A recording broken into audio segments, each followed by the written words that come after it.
Talk. Crank it up.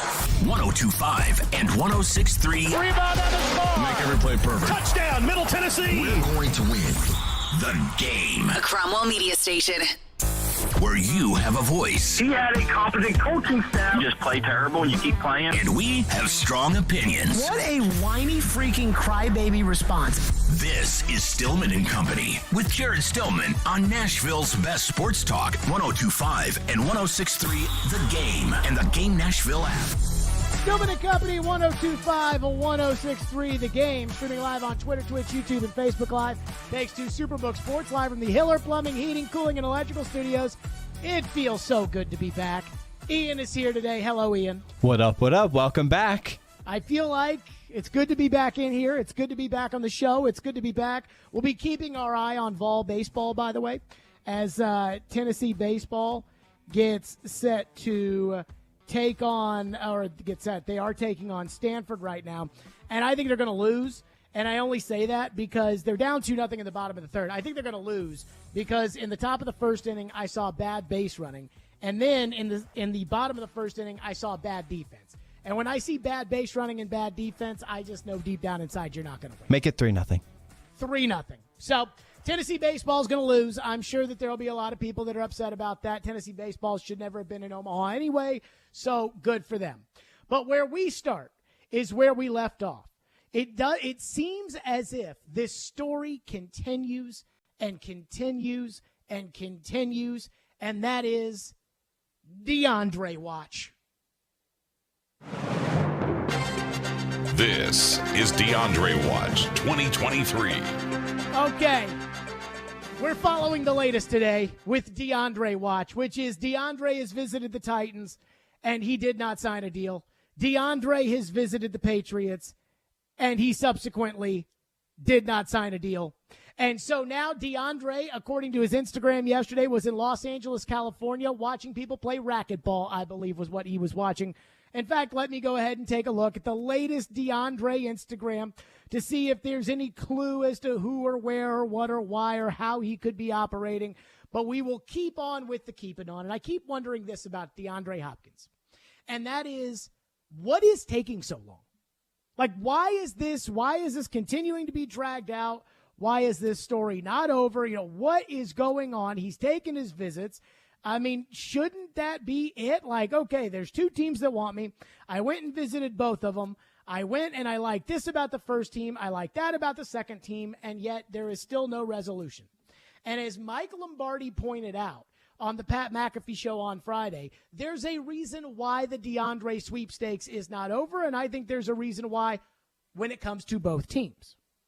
We know this. Everybody's on vacation, so there's no urgency on D. Hopkins' part. I do know this. He's looking for a contract similar to what Odell Beckham got, which is $15 million with the potential to go to $17 million if he hits some incentives on a one-year deal. Will he take less? I don't know. I think that's partly the reason why he left Tennessee. Okay, so he's telling you right there. He's telling you that he wants the Odell Beckham contract. He is telling you that $15 million, that's where we sit. When you go back to the Albert Breer report at the beginning of all of this, he said DeAndre Hopkins was working out a deal with Kansas City. It was similar to the deal that they ultimately gave to the left tackle Donovan Smith in Tampa Bay, who is now the Chiefs left tackle, and that deal is for $3 million. So they were working out a deal similar to the $3 million a year contract. Then Odell Beckham signed with the Ravens for $15 million. Now, I don't think Odell signing with the Ravens truly had anything to do with Odell. We've been over this many a time. I think Odell is injured. I think Odell is old. And quite frankly, outside of one-handed catch and a couple of drives in the Super Bowl, what has Odell done over like the last 8 years? But they gave him $15 million. They needed to give Lamar Jackson somebody that Lamar Jackson could take to the media and say, see, I won. And that guy was Odell Beckham. Odell Beckham is not that good of a player. In fact, if you were to ask me straight up, who would I rather have, Odell Beckham or DeAndre Hopkins, the answer would be DeAndre Hopkins. If you were to ask me who would I rather have between Odell Beckham and Alan Lazard, who is out there as a free agent, I would tell you I'd rather have Alan Lazard. Odell Beckham is old. Odell Beckham is injured. Odell Beckham is not that good. I know. He made a one-handed catch a decade ago. I know. But they did that for Lamar. That money is not because of Odell. The Ravens are not stupid enough, all things being equal. The Ravens are not stupid enough to give that money right to Odell Beckham. But so DeAndre's working out the contract with Kansas City, and all of a sudden he's getting offered $3 million, and Odell, who he thinks he's better than because he is better than Odell Beckham, gets $15 million. Now it's like, I'm not doing your $3 million. Sorry. So he came here, he went to New England. The New England offer reportedly, according to Mike Reese at ESPN, $10 million plus incentives that could get it to 12 or 13. I would assume that the Titans offer is very similar. Go back to what Lombardi said. He wants Odell Beckham's contract. And we know Odell Beckham's contract is for, at the bottom, $15 million. DeAndre's being offered somewhere in the neighborhood of 10 that could take it to 13 with incentives, and he wants 15. That's what's taking so long. There are two teams that have made offers to DeAndre that we know about. There are two teams that have actively pursued DeAndre Hopkins that we know about, Tennessee and New England. DeAndre's camp can take that offer to anybody. They can shop it to any team in the NFL. They can say, hey, the Titans offered us 11. And New England offered us 12 with incentives to go 13, 14. They've offered us this. Can you get us to 15? If you can get us to 15, you've got DeAndre. And it wouldn't surprise me if the Titans were told when he visited, hey, that's a great offer. And again, we don't know what the offer was. All we know is what TD said on Thursday, which is the Titans are confident they're going to sign Odell, or that they're going to sign DeAndre Hopkins. But DeAndre, they can keep coming back to the Titans and saying, hey, and let's just say the Titans offers for $11 million. My guess is the base salary is probably less. There's probably some incentives built in. But at the end of the day, let's just say it comes in around $11 million.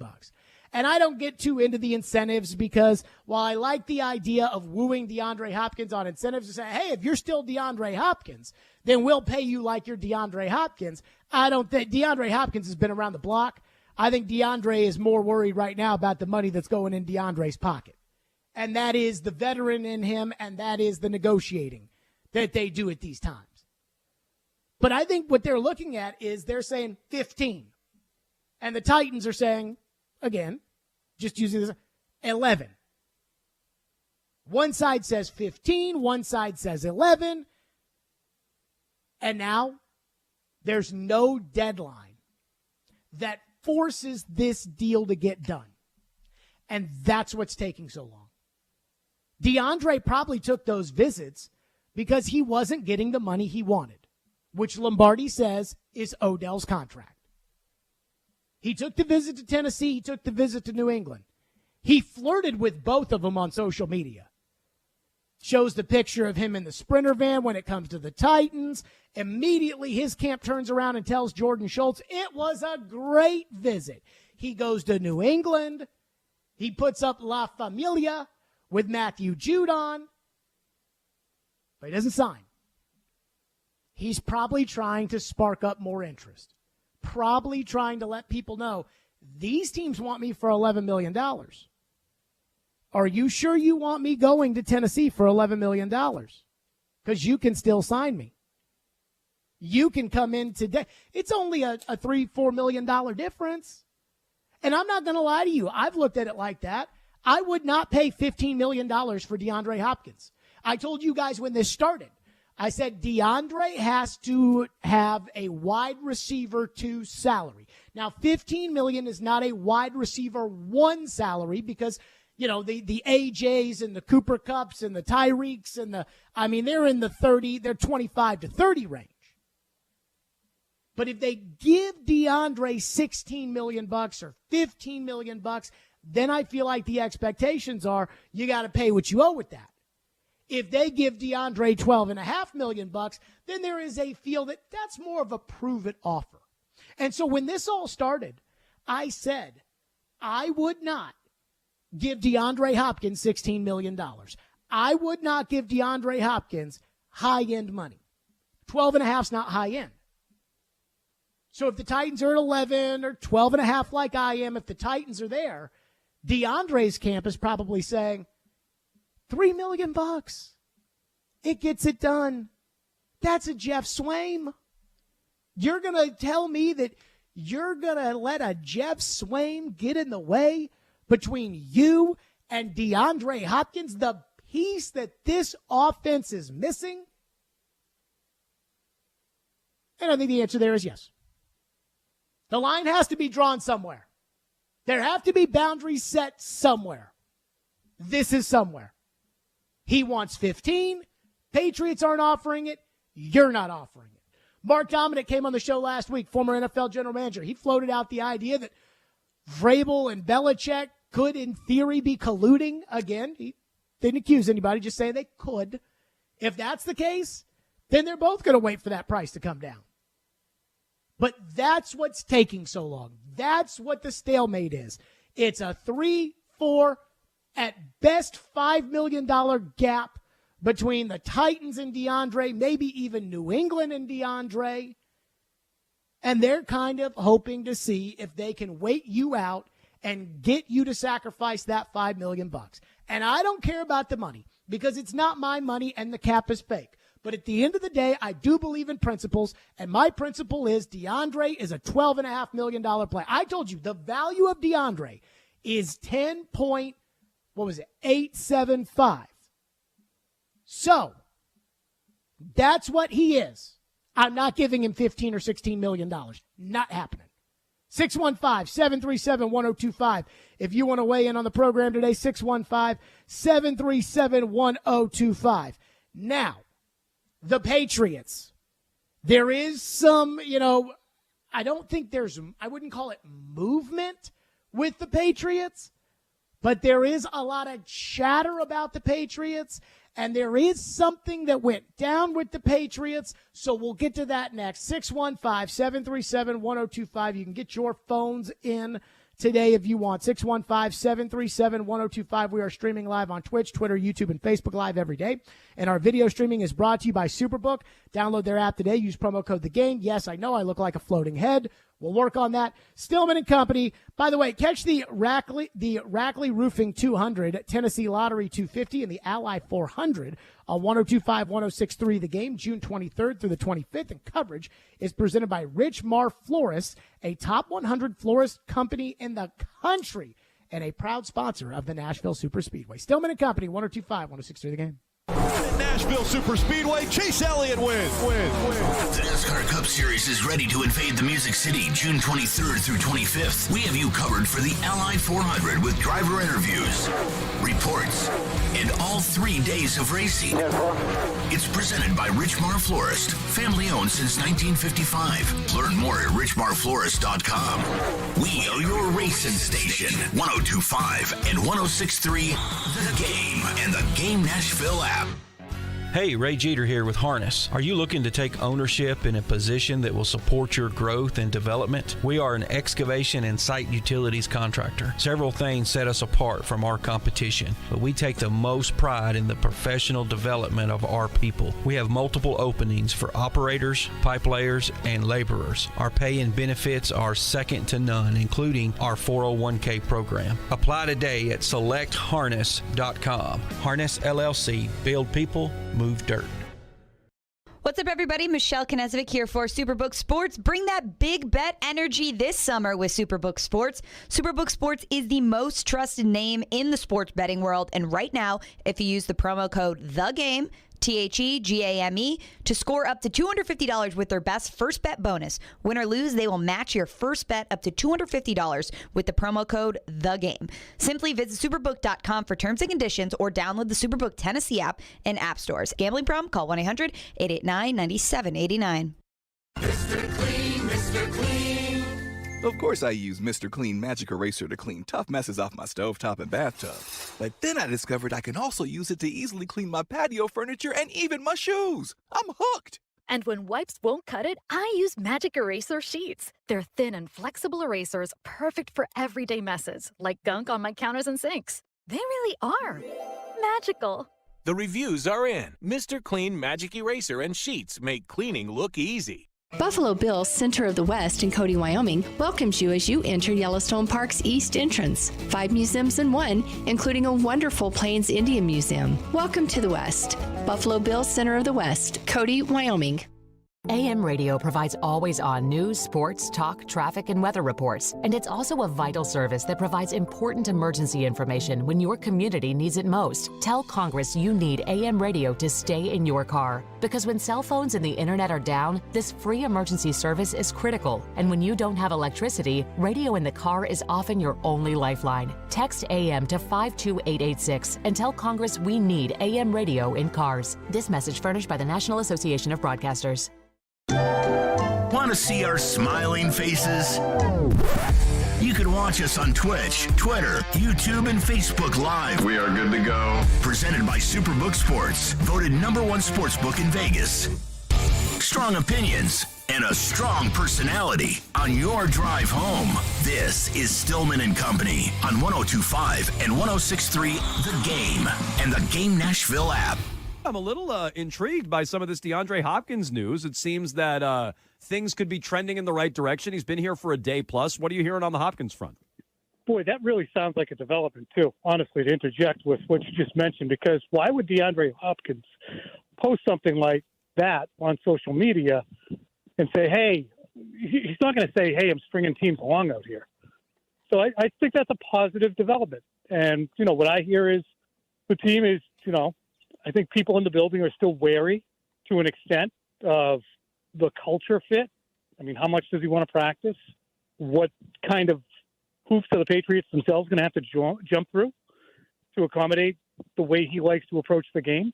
But to me, if you watched OTAs this week or the minicamp, you could blatantly see that the optimism that I had about the on-paper potential is pretty much dashed by watching what they put on the field. There you go. That was Tommy Curran on WEEI in Boston saying, look, hey, he posted the photo with Matthew Judon, and so does that mean something? And I will say this, here's the one thing where I would just be a little cautious, and I am a little cautious. I would be cautious of this if I were a Patriot fan, which is, he comes to Nashville last week, and he posts the Sprinter van picture, and then he posts the Tim McGraw picture.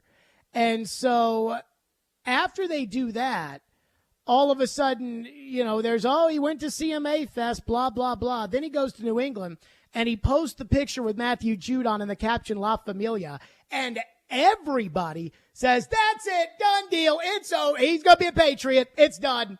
He's going to the Patriots. It's over. He's a Patriot. And I don't buy that, because I think DeAndre, he calculated this. Let me say this. I don't follow DeAndre on social media, so I don't know what his patterns usually are, but he posted here, he posted there. That's it. Nothing special other than that. He posted here and he posted there.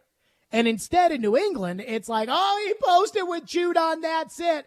And Pro Football Talk, Mike Florio wrote over the weekend that apparently Matthew Judon wasn't done.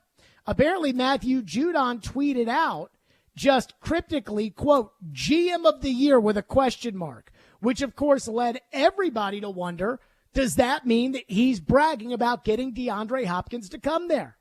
Pro Football Talk writes, quote, it's unclear what he meant or whether he was even referring to Hopkins. Some have interpreted it as Judon giving himself that title for engineering a potential and maybe eventual Hopkins acquisition by the Patriots.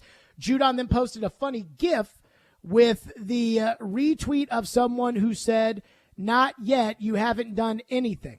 Who knows what it means, Florio writes, but it was on a quiet June weekend 3 years ago that the Patriots stunned everyone by signing Cam Newton out of nowhere. So I just don't think that the Judon thing has anything to do with anything.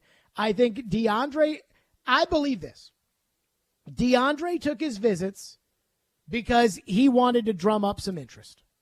He wanted it. He wants to be in the news, not because he has an ego that he wants people on TV always talking about DeAndre Hopkins, but that he wants it out there that he could be had, that you have to woo him, not just give him Odell's contract. If it was just out there that he wanted Odell's contract, he wouldn't have to go on a single visit. He'd just sit at home and wait for someone to give him Odell's contract, and nobody would ever give him Odell's contract. That's exactly what would happen, and we all know it. And I say this because I believe that the Patriot fans are, and the New England media and everybody else, they're reading into that Judon tweet and the picture with Judon as if it's more than what happened here. I think DeAndre got on the plane, and I almost feel like this may have been begrudgingly. I think he probably got on the plane and came here and said, I have to put on my best face. This is a job interview for me to convince the Titans that if you're interested at $10 or $11 million, I'm going to wow you, and me and Tannehill are going to hit it off, and me and Vrabel and Rand Carthon, and we're all going to do this so well that you're going to want to pay me $15. Because at the end of the day, what DeAndre wants, you know this, the money. He probably did the same thing with New England. Bill's going to love me so much that Bill's going to want to pay me the money. Which is odd because the Patriots don't ever pay anybody the money, even Tom Brady. They don't necessarily pay the money to. So I don't know why he'd think that he'd get it in New England. But I think they read into that La Familia post way more.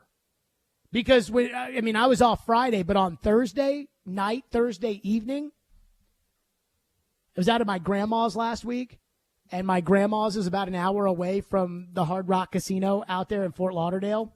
So one of those nights, Thursday night, I took an Uber like an hour away to go to the Hard Rock. And as I took that Uber, I was just listening to different, I was listening to some Boston stuff. I was listening to some here stuff. I was just kind of listening. I'm addicted to sports radio. You know that. And they made it sound like it's a done deal because he posted that picture with Judon. And I don't think that's the case. 615-737-1025. Texter says, and our phone lines are driven by WilsonCountyHunter.com. Texter says, DeAndre's wanting that money, but he's not worth it.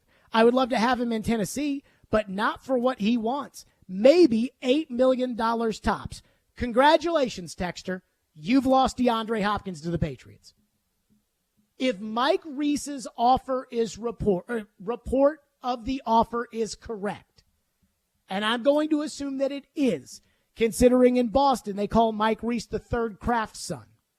If his report is correct, that the Patriots are offering, or I guess he said in his estimation, which, read between the lines, $10 million with $2 to $3 million in incentives. If that's what New England's offer is, and you come in and you say 10 mil or 8 million, bottom line, end of story, you've lost him. If that's what happens, you're out. Don't even call back. They're not going to be interested. I'm just telling you, call back later. Because if he's getting offered $2 million more, we talk about the difference between here and New England. And I don't see why anybody would want to go to New England right now, especially somebody who's played in warm weather climates and is up there. I don't know why anybody would go to New England over here. But if they're offering you $2 million in base pay more, and I'm not saying the Titans are doing this because I don't think the Titans are doing this, but when the texter says he's not worth it, $8 million tops, I'm just telling you, at that point, you're not going to get DeAndre Hopkins. These people get really mad about some random stuff. They're just siphoning through the text line. Texter says, I think Jared needs to go back to Louisville with his team and not be bad-mouthing the Vols. Did it hurt your feelings that I said the Vols are probably going to lose? Are they still down 3-0, Ian? 4-0 now. So, what, do you think that me saying that is added on that extra run? I think they're going to lose because they were down 2-0 when we started the show. They're down 4-0 right now. They're playing Stanford's ace. They had bad base running in the first inning, a bad throw in the bottom of the first that led to Stanford's first run. I hate to break it to you, but that's how sports works. Sometimes you win and sometimes you lose. And when you're facing their ace that just threw a complete game, 185 pitches, or whatever it is, that coach at Stanford, who should be charged with a felony for doing that, whatever, that guy is out there on the mound, you're down 4-0, you're not going to win. And I think you people that say things like that, and I don't take it personally, because when the Vols do well, we give them tons of credit. There's a promo running about this show of us talking about giving the Vols credit. Ian, is there not? I think there is.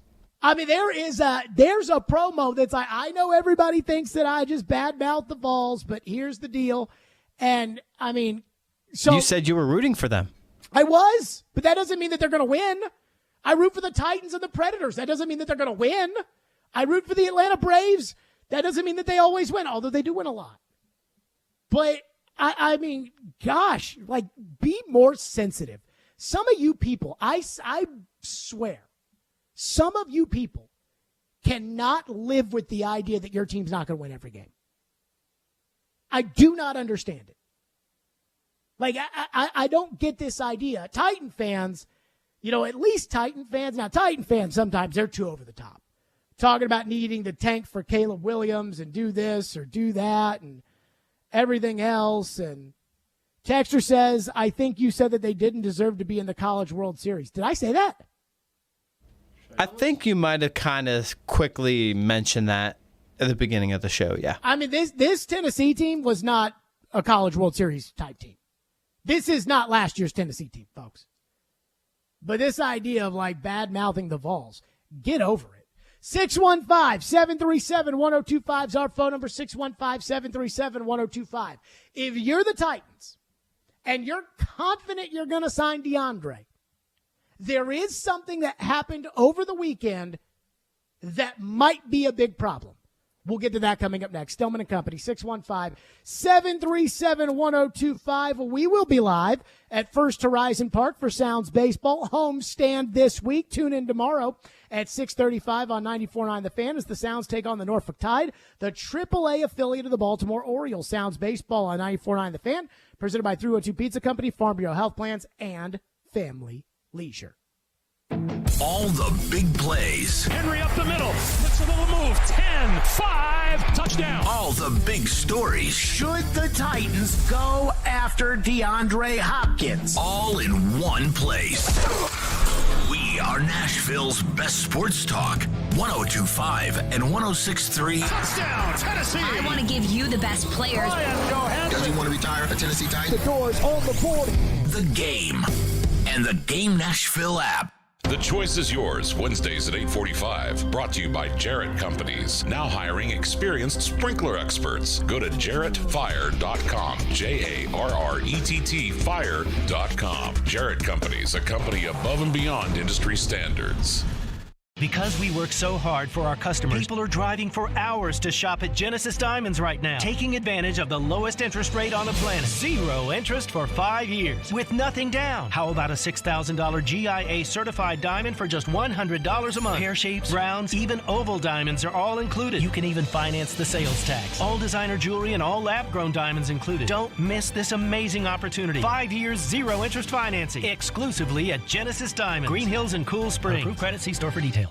If you're hiring, it can feel like you're trying to find a needle in a haystack. You can hope the right person comes along, or you can just use ZipRecruiter. And now you can try it for free at ZipRecruiter.com/radio. In fact, ZipRecruiter has helped a lot of business owners find their needle in a haystack, like Marco, president of operations at Telly Tires and Auto Centers. Because Telly Tires has grown a lot in the last few years, Marco needed to hire everyone from a receptionist to a store manager to a head mechanic. ZipRecruiter helps me find all the right people, even the most difficult jobs to fill. ZipRecruiter helps me keep my business running. Take it from Marco and millions of other businesses who've used ZipRecruiter. ZipRecruiter can help you find the needle in the haystack. See why 4 out of 5 employers who post a job on ZipRecruiter get a quality candidate within the first day. And right now, you can try ZipRecruiter for free. That's right, free at ZipRecruiter.com/radio. That's ZipRecruiter.com/RADIO. ZipRecruiter.com/radio. ZipRecruiter, the smartest way to hire. The Big Machine Music City Grand Prix is back in Nashville August 4th through 6th and is a must-see experience that has something for everyone to enjoy. 102.5 The Game and 94.9 The Fan has all your coverage leading to the race, incling driver interviews with Chase McCabe, ticket giveaways, and much more. Nashville Superspeedway, Chase Elliott wins. The NASCAR Cup Series is ready to invade the Music City June 23rd through 25th. We have you covered for the Ally 400 with driver interviews, reports, and all 3 days of racing. It's presented by Richmar Florist, family owned since 1955. Learn more at richmarflorist.com. We are your racing station, 102.5 and 106.3 The Game and the Game Nashville app. Hey Nashville, this is Paul Feinbaum and you're listening to Nashville's best sports talk, ESPN 102.5 The Game. There's a gap in New England then, Mike. Oh, man, I know. Hey, this is not good. No, at all. So if you did not see this weekend, Jack Jones, corner for the New England Patriots, a man who took back a pick 6 against Aaron Rodgers this past season. Incredible talent. He's on the New England Patriots defense, very young, playing meaningful minutes. Bill Belichick believes in his ability. That means we should believe in his ability. He is an absolute dog on the football field. This past weekend, he got arrested at Logan International, which is Boston's, I believe, for attempting to bring 2 firearms on plane. 2 of them loaded, 10 bullets in each magazine. I believe that is another part of the law in the entire thing. Massachusetts carries a 2.5 to 20-year mandatory sentence if found guilty or with public without a license, and especially at the airport or whatever, unchecked. You go, that was McAfee today. Did you see this crazy story surrounding Jack Jones, who I've never heard of before? This DB for the Patriots. Apparently, I was listening to him talk about this guy. Apparently, this guy has got like a massive rap sheet. Like going back to college, and in college, he was at USC. I heard them talking about this on TV today. So again, I don't know how accurate it is or isn't or whatever. But apparently what happened was he, in college, got kicked out of USC because he broke into a Panda Express. Then he went to like a community college or a junior college. Then he went to Arizona State, where I guess he got kicked off the team there. Then the Patriots drafted him in the 2nd round or in the 4th round. And so he's there. And over the weekend, you heard of that cut from McAfee. He tried to take 2 loaded guns through Boston Logan Airport. Now, I think we can all agree. If you try to bring a loaded gun through an airport and you're not supposed to bring a loaded gun through an airport, you're an idiot. I think we can all agree with that, right? Like, I'm not speaking out of turn here, am I? I don't think so. Okay. So, I got to believe that he was out of his mind. This is somebody, too, apparently, that tweeted at Ja Morant about how stupid Ja Morant is. And this guy apparently brought these guns through the airport that not only you're not allowed to fly with, no duh, but also, I guess, either because it's the kind of rounds they fire or, I don't know, I'm not a gun guy, but apparently it's illegal in Massachusetts. So the guns he had, you're not allowed to bring them through the airport, and it's not allowed in Massachusetts. And that the only way it is allowed in Massachusetts is if you bought a used version of this gun, but apparently he's not registered to even have a gun. So for all this, whatever it may be, he's screwed. And it looks like he's going to Jake the gun through the airport, and he got caught. And I don't know what your excuse is after that. Now, maybe he pleads down to something or another, but it looks like he's in real trouble. The reason I bring this up, because I understand that most of you don't care about this, and deep down inside, I'm not sure I care about it either. But that's bad publicity for the Patriots. That's bad publicity for an organization. An organization that once had Aaron Hernandez. And I don't know, with the Crafts, I don't know exactly how they react to bad publicity. I know that for the most part, the Titans just kind of keep on trucking, especially Vrabel. But sometimes the Titans do react to bad publicity. I believe they drafted Colton Dowell in the 7th round because they had not drafted a receiver up until that point. All of us out there have brains. We all know that they needed a receiver, so it wouldn't have surprised me if they decided, hey, we got to go get a receiver. We need a guy. And so they drafted him not because they need a receiver, because, again, how much can you really bank on a 7th-round rookie? Even though I do like Colton Dowell, how much can you really bank on that? But they drafted him because they didn't want to get to that podium and have every single person just hammer, hammer, hammer. How did you not draft a receiver? I also think that Amy Adams Strunk did a sit-down with Teresa Walker on the Friday before the Jacksonville game, in which she talked about the John Robinson firing. I think that that was the reaction to the pushback from the idea that they were going to fire the general manager, put out a statement, and, by the way, fire him over the phone, put out a statement, and not even talk about it. And the media and the fans were, whoa, whoa, whoa, no, we're not doing that. If you're going to fire him, you got to talk about it. And so, begrudgingly, they did. So sometimes teams and the Titans sometimes react to the media. How will the Patriots react with this? And this is where Hopkins comes in. If you were the New England Patriots and you're Bill Belichick and you've offered $10 million with incentives that can get it up to 13, Robert Kraft is not going to be happy that one of your players just tried to take guns through the airport. You're the coach, but you're also the GM. You drafted him. So now there's a bad headline in a place where guns are not as cool as they are here, as far as how the general population interprets it. And there's a lot of negativity. And how do you wash away all that negative talk and all that? How could this guy be so dumb? How could you be so dumb to take that guy and invest in that guy and believe in that guy? And what culpability do you have? And how do you get rid of that? Sign DeAndre Hopkins. Is $3 million worth it? Is that the difference? Right now, DeAndre's got a $10 million offer in front of him from New England. He's got incentives to make it 12 or 13. Make it a $13 million offer with incentives to get it to 16. If he's looking for the Odell Beckham contract, my guess is if you put a $13 million contract in front of him with incentives to get it up to 16, that any agent in the league would turn to DeAndre and say, take it. Like, this is the best we can get. This is the best we can do. Take it. And so while I don't think he's going to go to the Patriots, and I don't think he's going to go to the Patriots because, and I don't know DeAndre, but my guess is, would you want to go to the Patriots? Quarterback, not as good as here. The coach, the shine has come off the apple, and he is not notoriously a fun guy to play for. Would you want to play here? Cold weather, tough division. I mean, I'd much rather play for the Titans than play for the Patriots. 5 years ago, it would have been the exact opposite. Of course, I'm going to New England over the time. They got Tom Brady. They're in the Super Bowl every year. That's a little different now.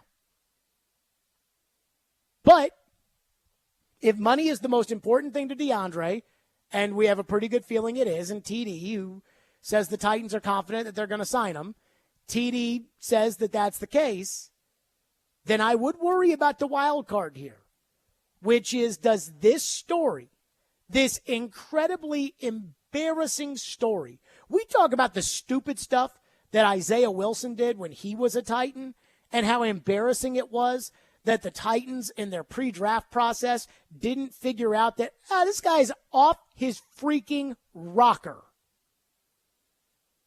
The Patriots knew. Got kicked out of USC, got kicked off the team supposedly at Arizona State. They knew. And so now he tries to bring 2 loaded guns through the airport in Boston, and it blows up in their face. And how do you get the egg off the face?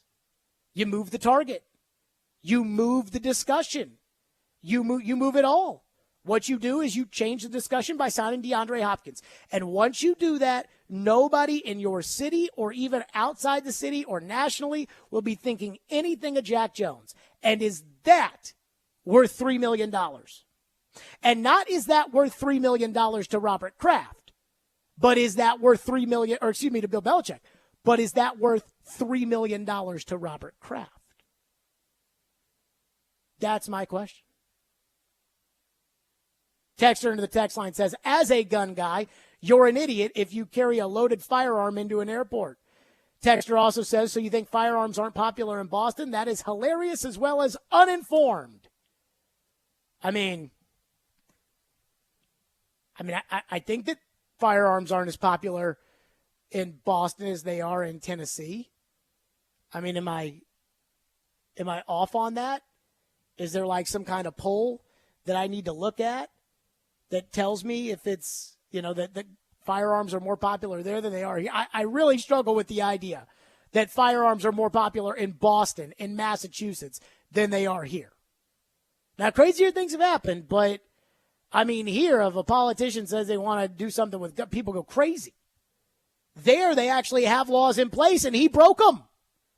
Like, he broke those laws. And that's, I think he's in real trouble.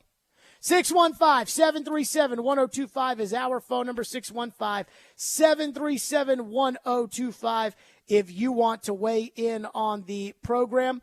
And I heard something that I saw at ESPN, and I've never heard of this guy, and I think this might be the single most uninformed take I have heard in the history of the NFL. Specifically the Titans. And that is saying something, because we have heard and played a lot of uninformed takes over the years. And this one's up there. 615-737-1025. If you want to weigh in, 615-737-1025. Stillman & Company, 102.5, 106.3 The Game. 185! Every team needs a quarterback. 185! That's why we have Hasselbeck, bootleg, rollout, toss, touchdown. Tim. You can run good plays at the right time. ESPN NFL analyst Tim Hasselbeck gives his expertise on all things NFL. You evaluate players, and then you're turning them over to the coaching staff. Every Tuesday at noon. At the right time. With Caroline, Willie, and D-Mace. Tim on 102.5 and 106.3 The Game and the Game Nashville app. Bar Lines in the Omni Nashville Hotel stays true to the spirit of Music City, the perfect spot for sports and arena concert fans year-round. Savor Bar Lines Originals, the Bar Line Barbecue Burger or Midtown Mushroom Swiss Burger. Excite your taste buds with the Sobro Grinder with smoked turkey, the Boss Hog with whiskey braised pork butt, and the Angry Chicken, pickle brine fried chicken breast with honey sriracha. Attending an event downtown? Bar Lines in the Omni Nashville Hotel, open daily at 11 a.m., is a great way to kick off your afternoon or evening. Hey guys, it's Mike at Newton Chevrolet GMC in Shelbyville. It's finally starting to warm up out there, right? You know what that means. Warmer temperatures means AC units better be ready to go. Is your car's AC not keeping up with the summer sun? Or are you relying on the open windows to keep you cooled off?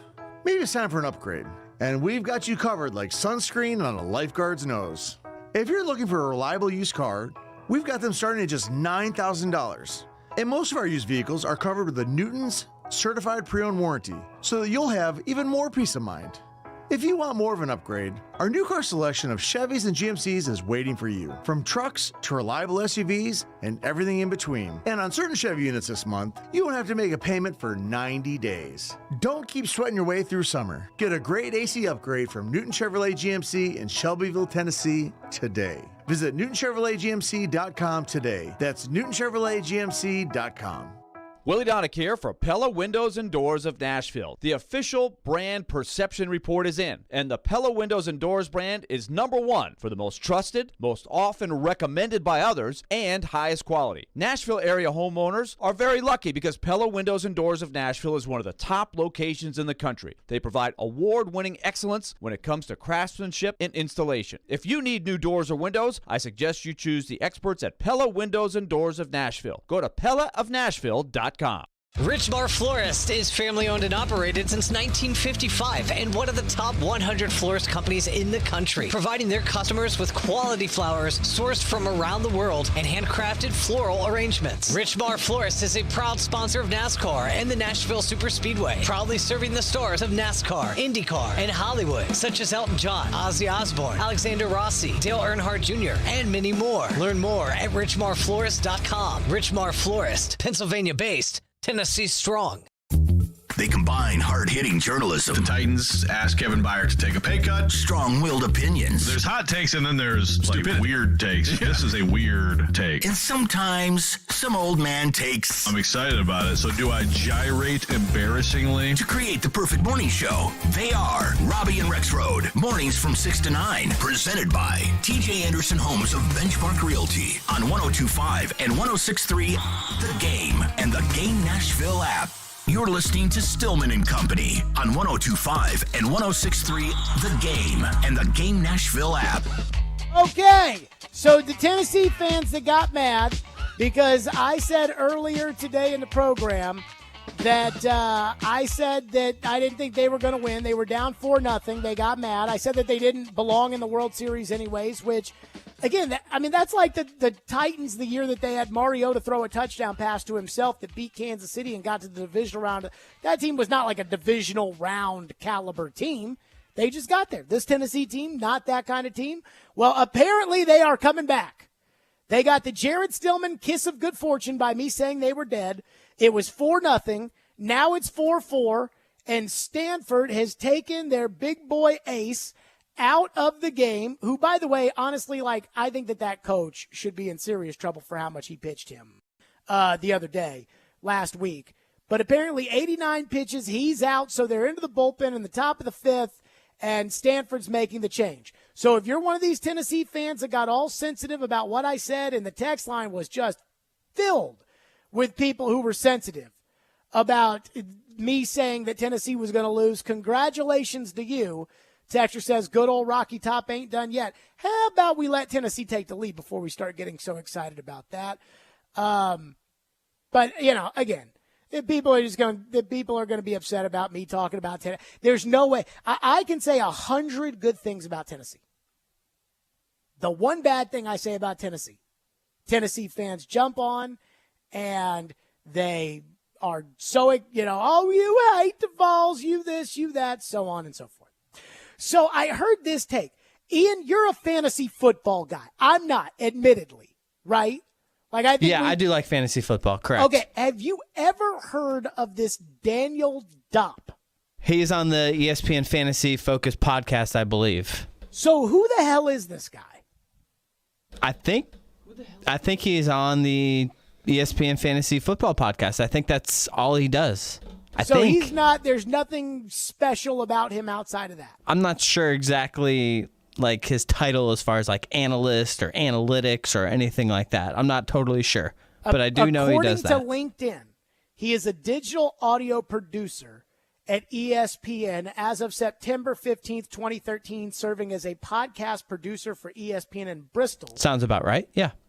So then I guess this shouldn't be that big of a deal that he said it, but I'm on ESPN, and I'm looking at what they're saying about DeAndre Hopkins because I've been out of town for the last 2 weeks. And so I'm on ESPN looking about what they're saying about DeAndre, and I see Daniel Dopp doesn't like the Titans and DeAndre Hopkins. And I say, okay, let's click this. I clicked it. This was Field Yates and Daniel Dopp. Again, whoever this is, he does not like DeAndre to the Titans, and here's why. There's no guarantee that DeAndre Hopkins signs with either of these teams, but let's just do some first blush thoughts here on these two franchises adding DeAndre Hopkins. Dan, your thoughts on DeAndre Hopkins to the Titans? Would that one make sense? Would it be good for fantasy? Would it be bad for DeAndre Hopkins in fantasy? What are your thoughts? I would hate it. Really? It would be awful, I think. Why? Okay. I don't, you guys can tell me that I'm wrong here. I watched the Titans not use A.J. Brown over and over and over again. This guy that is a monster. Yeah. And then he goes to Philadelphia and is exactly the guy that they thought he was going to be when they drafted, and they just didn't utilize him right. And has anything changed right now that makes me feel like they're going to use wide receivers in a different way? Oh, they got Will Levis. Okay, well, that makes me feel better. Between Ryan Tannehill and Will Levis going to like, I don't like it. I don't want him to go to Tennessee. I don't feel it. It's not where I want DeAndre Hopkins to be. Okay. But I heard that and I thought to myself, they didn't use A.J. Brown. What take is that?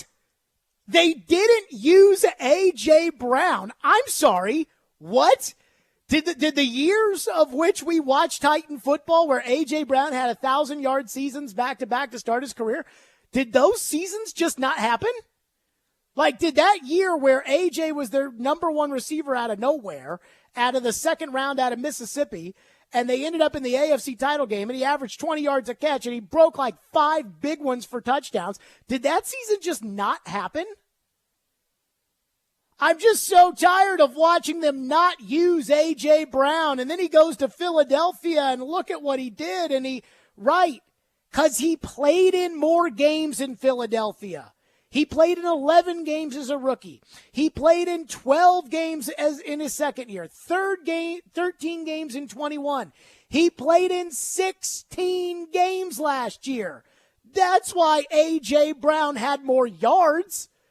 But it wasn't like the Titans weren't throwing the ball to A.J. Brown. They won a Thursday night football game on national TV where the Titans were as bad as the Rusty Smith-led Titans from a 2010 game against Houston in the first half. They were 1 yard better than that. And in the second half, the entire game plan was throw the ball to A.J. Brown, and they won the game. So when I hear this idea of like, oh, yeah, now look, if you want to tell me the fantasy stats and that DeAndre's he's going to get better fantasy stats if he goes to a team that throws the ball on every play, and fine. I don't know fantasy. I don't give a rat's ass about fantasy. I know a lot of you all love fantasy football. I like real football. I personally don't have the patience for fantasy football. I think it's stupid. But again, I know that a lot of you love it, so I'm not calling you stupid if you like it. It's just for me, I just think it's like a 7-year-old going out in the backyard being like, all right, now batting, Babe Ruth. But that's just me. But the idea of, oh, I hate this. Why do you hate it? Well, I mean, did you see how poorly they used A.J. Brown? Yes. I saw it was so poor that they rode him to make it to the playoffs for 3 years in a row, including a number 1 seed and an AFC championship game appearance. It was so bad that the Eagles gave him $26 million or whatever it is per year on the new. It was just terrible. I mean, they didn't. That's like Stephon Diggs. Do you see that Stephon Diggs is mad out there in Buffalo because he's mad he's not getting the ball enough. He gets the ball top 5 in the league in targets, receptions, yards, and he's mad he's not getting the ball enough. That's what that take is. Oh, yeah, no, DeAndre, that'll be terrible for DeAndre because look at what happened to A.J. Brown. You think they chose in 2021 to throw the ball to Nick Westbrook-Akina and Chester Rogers? No, they did it because A.J. got hurt. Oh, my goodness. Michael in Madison says, Daniel Dopp is a fantasy football guy, so his judgment is being clouded by that lens. Then after hearing that, Michael says, and even in fantasy football terms, that's a bad take. Was AJ a bad fantasy football player when he was here? Ian, I'm asking our fantasy I wouldn't guru. say bad, but people think he was underutilized because they didn't throw the ball enough. I think he's underutilized because he didn't play in a bunch of games. In 2020, he played in 14 games. Last year, he played in all 17 games. AJ averaged 17 yards a catch last year, which is better than the 2 years before that, but he averaged 20 yards a catch as a rookie. I mean, that's the difference. Now, do the Titans throw the ball as much as everybody else? No. And DeAndre is not going to come in here unless he and Tannehill just connect like that. DeAndre Hopkins is not going to walk in here and immediately just start demanding, 10 catches a game. Like, it's just not, I'm not going to say it's not possible because there's so much unproven with the Titans as far as their pass catchers are concerned and things of that magnitude, but it's not likely. I still think Burks is the number one guy. I think Tannehill's got a great relationship with the tight end, and we know they're going to run the ball. So it's not like DeAndre sliding in here to be a wide receiver one. If that's the fantasyfootballguru.com take, that is, hey, this guy, he's not going to get the ball as much. You think he's going to get it more in New England? Where they paid Juju Smith-Schuster and they drafted Tyquan Thornton in the second round? Well, they got people Devontae keep saying Parker and Hopkins would be the number one wide receiver with the Patriots, but still probably the number two behind Burks here. No. I mean, if they sign Hopkins, then it will be, talking about the Titans, if they sign Hopkins, everybody will assume that he'll be the number one. Now, he won't be, but everybody assumes that. And I actually heard them talking about this in Boston, and that is that there's a fear that if they pay DeAndre Hopkins more than Juju Smith-Schuster, that's going to upset the apple cart. Now, I'm not a Juju Smith-Schuster fan. I think that his best days are behind him. I think he's a little too fat. I think he's a tight end. I think he's a glorified tight end who last year played with receivers that could run in Kansas City, and the best tight end maybe in the history of the NFL on the other side of him, which meant that other teams were like, all right, well, we got to kind of lay off Juju here, and they did. And so Juju caught a bunch of passes in the middle of the field and ran forward and things. Like, I don't think Juju's a dynamic player. But apparently they don't feel like they can pay him more than Juju. And I want to say Juju's making, 25 over 3? So good luck there if you're going to try to do that with DeAndre Hopkins. But this idea that, like, the Titans would be holding him back. Daniel Dopp, I mean, have some better takes. I think he's Caroline's friend, by the way, from ESPN. Would be nice. She said she wanted us not to crap on him and then said that we could with that take, the A.J. Brown take. That is a bad take. 615-737-1025 is our phone number. The Vols apparently did not do anything more. That's what happens when you guys start bragging in the text line about things that haven't happened for Tennessee football, or Tennessee sports, period, but especially Tennessee football. Here's the thing Tennessee fans got to realize. Apparently it's 4-4 in the bottom of the fifth. Here's the thing Tennessee fans got to realize, and I'm dead serious about this. You cannot count the chickens before they hatch. You guys do that a lot. You did it in football this year, and then you lost to South Carolina. You do it in basketball every year. Something happens to get you really excited, and then Rick Barnes chokes. You can't do that. They come back in the game. It's 4-4, and now they got a puncher's chance. They knocked out the ace. They've apparently gotten over their bad base running and bad fielding issues, but they didn't take the lead, and they had the bases loaded. 615-737-1025 is our phone number, 615-737-1025. I'm going to get to the golf from this weekend. Ian, did you watch the golf this weekend? A few minutes. I'm going to get to the golf. And this is my overriding golf opinion. And this is honestly probably going to set the standard for how I feel, period. And then we go on from there. We'll get to that next. Stillman and Company, 102.5, 106.3 The Game. The NFL offseason is in full swing, but you'll never miss any of the big news. Thanks to Yahoo's Charles Robinson. They know that there's a chance that they're going to have to deal this guy. He's one of the best insiders there is. All of a sudden, he becomes a functional player who we thought was just trash. Join Charles Robinson every Thursday morning at 8 on Robbie and Rex Road, presented by the NFL Alumni Association on 102.5 and 106.3 The Game and the Game Nashville app. ElectronicExpress.com. We make it happen. When the game goes into overtime. But the game goes into overtime. Bud Light. Easy to drink, easy to enjoy. Pick up Bud Light at your local convenience store today. Enjoy responsibly. Anheuser-Busch Bud Light Beer, St. Louis, Missouri. More than 80 million Americans depend on AM radio for their news, traffic, weather, sports, and a community connection. It's the backbone of the emergency alert system, keeping us safe in dangerous times. It's critical that we keep AM radio in cars, because when cell and internet services are down, this free emergency service could be your only lifeline. Text AM to 52886 and tell Congress we need AM radio in cars. This message furnished by the National Association of Broadcasters. Hey, it's Jared for PhD Weight Loss. I used to work out like crazy, but only see minimal results. But ever since I started the PhD weight loss program last month, I've seen the weight start to fly off. I've been on it for 6 weeks now, and I'm already down 17 pounds. And those are 17 real pounds.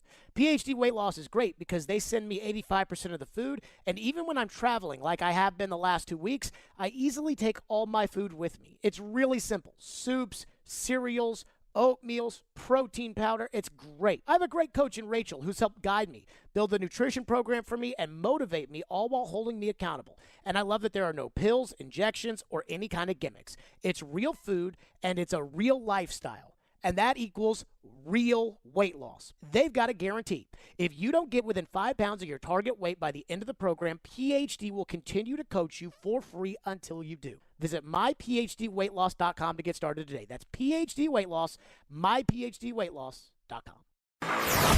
Now, your Game Center update. Brought to you by the law offices of Amanda J. Gentry. Free agent wide receiver DeAndre Hopkins still has not signed with the team after wrapping up his visit with the New England Patriots this weekend. ESPN Titans reporter Teron Davenport was on Caroline, Willie, and D-Mace earlier today and talked about the latest news with Hopkins. I don't know of any new information after the visit and everything that happened with the Patriots, but it does seem like he's going to take his time. I would have thought that it's something that he would want to get done sooner than later, so that way he could get this playbook and start digesting it and be ready to go for camp. But, yeah, it looks like he is going to take his time, and a decision will come at some point, and we'll just have to wait and see. The Tennessee Vols baseball team is trying to avoid elimination from the College World Series this afternoon. They are currently tied 4-4 with Stanford in the bottom of the 5th inning. In some NBA offseason news, Draymond Green has declined his $27.6 million player option and is set to become a free agent. Also, per reports, the Washington Wizards are finalizing a trade to send Bradley Beal to the Phoenix Suns. This update brought to you by the law offices of Amanda J. Gentry. From the Game Nashville studios, this is Ian Safar. Live from the Hiller Plumbing, Heating, Cooling, and Electrical Studios. WPRT-FM Pegram, WPUZ HD2 Laverne. Chase Elliott scores the win in the Ally 400 at the Nashville Super Speedway. Nashville's exclusive home for NASCAR. 102.5 and 106.3. Gonna go 3 wide into turn number 1. The fastest car won the race. Checkered flag is in the air. The Game. A Cromwell Media Station. Where you have a voice. He had a competent coaching staff. You just play terrible and you keep playing. And we have strong opinions. What a whiny freaking crybaby response. This is Stillman and Company with Jared Stillman on Nashville's best sports talk, 102.5 and 106.3 The Game and the Game Nashville app. Stillman and Company, 102.5, 106.3 The Game, streaming live on Twitter, Twitch, YouTube, and Facebook Live. Thanks to Superbook Sports, live from the Hiller Plumbing, Heating, Cooling, and Electrical Studios. Vols baseball still tied at 4 as they go to the top of the 6th inning. We're going to keep our eye on that one. I'm sure Tennessee fans will be celebrating in the streets if they pull off this comeback after I started the show today at 2 o'clock and said, I don't think Tennessee baseball is going to win, but we will go from there. So I want to talk about the U.S. Open over the weekend for a second. I want to get into the golf. And I think you guys know I'm not like a huge golf guy. I do feel like for the most part it's my job to talk about the things that you care about, which is why we talk primarily about the Titans, the Predators, the Vols, Vanderbilt, the SEC, Nick Saban. The things that really move the needle around here. And we don't spend a lot of time on things like high school recruiting or things that just really are kind of niche and not that big of a deal. But some guys are more, he's more of a college football guy, or he's more of a this, or he's more of a that. And I think it's pretty obvious if you've listened to the show over the last 7 years that I'm not a huge golf guy, and I never was. But I am a big Tiger Woods fan. I do like watching Tiger when he plays, and I'll watch the majors, especially the U.S. Open, because I hate to be honest with everybody out there, but there really aren't a lot of television options when we get to this point in the year. I mean, I think yesterday, in the middle of the day, there was LPGA golf, there was the U.S. Open, there was a USFL game, and I couldn't give two freaking poops about the USFL. The Atlanta Braves were killing the Colorado Rockies. I mean, I was sitting there looking for something to watch. And for about 12 seconds, I flipped over to the golf. And then I just couldn't do it. And I'm going to tell you why I couldn't do it. Because, again, I'm not a golf guy, but I'm not anti-golf. This isn't like NASCAR or soccer where it's like, I just, please turn that off. Golf I can watch. But I am so sickened by the merger between PGA and LIV that I think it's ruined golf for me. And when I tell you that I'm done with golf, I'm not saying that you can't be done with golf. I'm not saying that, that you can't not care about this or you can't. I'm not telling you to boycott golf. I mean, I'm not even trying to boycott golf. I'm just so sickened by the merger between the PGA and LIV. Because I find LIV Golf to be inherently un-American. I believe that the Saudi government, and if you follow enough of, kind of the commission that was done after 9/11, I believe that the Saudi government not only celebrated what happened on 9/11, but helped fund it. I believe that the Saudi government killed Jamal Khashoggi, the Washington Post reporter. I believe they did that. I believe the evidence is overwhelming that the Saudi government did those things. And I also believe that the Saudi government invested in LIV Golf, a league that I don't think there was a demand for, that people were not watching, that people did not care about. I believe they invested in that not because they were looking for a return on their dollar, but more so because they were trying to get into the zenith of American sports. It's called sports washing, which is, well, yes, they committed all these atrocities, but they're not that bad of guys. We can go with them, and if we go with them, support us. And I was always against that. Phil Mickelson is even quoted in Alan Shipnuck's book about sitting there and saying, yeah, these Saudis are crazy and they killed Khashoggi, but we need the tour to start acting right. And it's like, is that the leverage you want to use? I mean, again, I'm not going to sit here and compare anything to Hitler or something like that, but at some point, I personally feel like the line has to be drawn. And for me, it was this. I hear all the time about how the PGA Tour wasn't treating their players right. And I hear about how they wanted these guys to play in way too many tournaments. And I hear about how the purses weren't worth enough money. And I heard about the complaints after the LIV thing happened.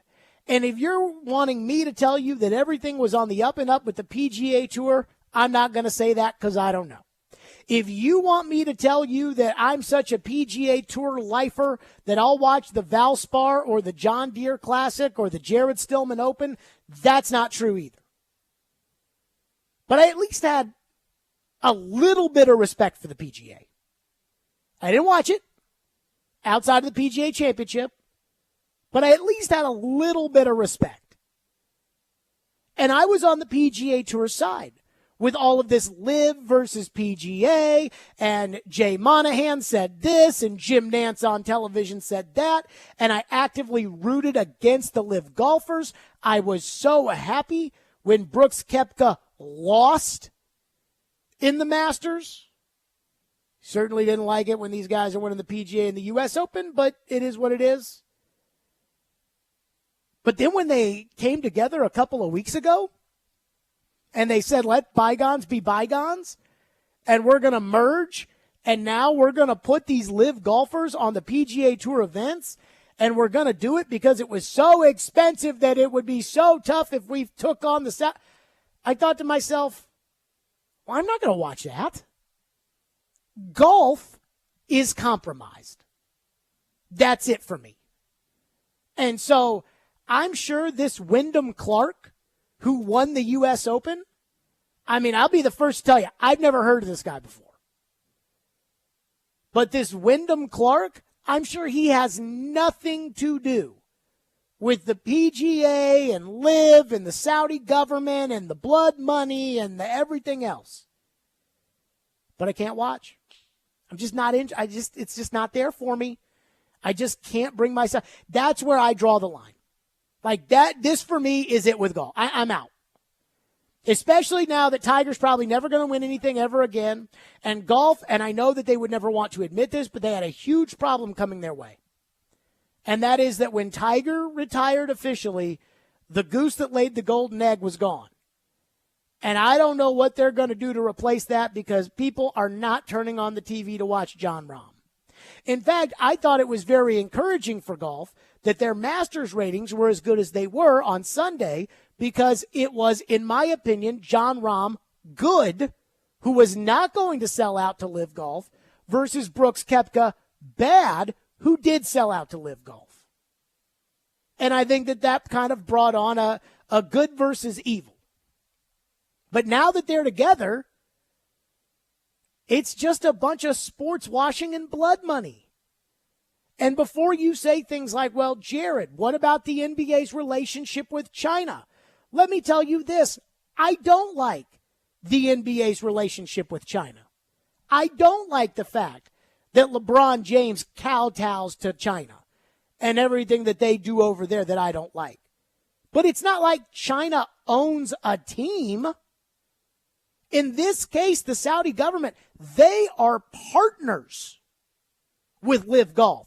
I thought this was wild because I feel a certain way about the Live Golf thing and the Saudi government and everything else.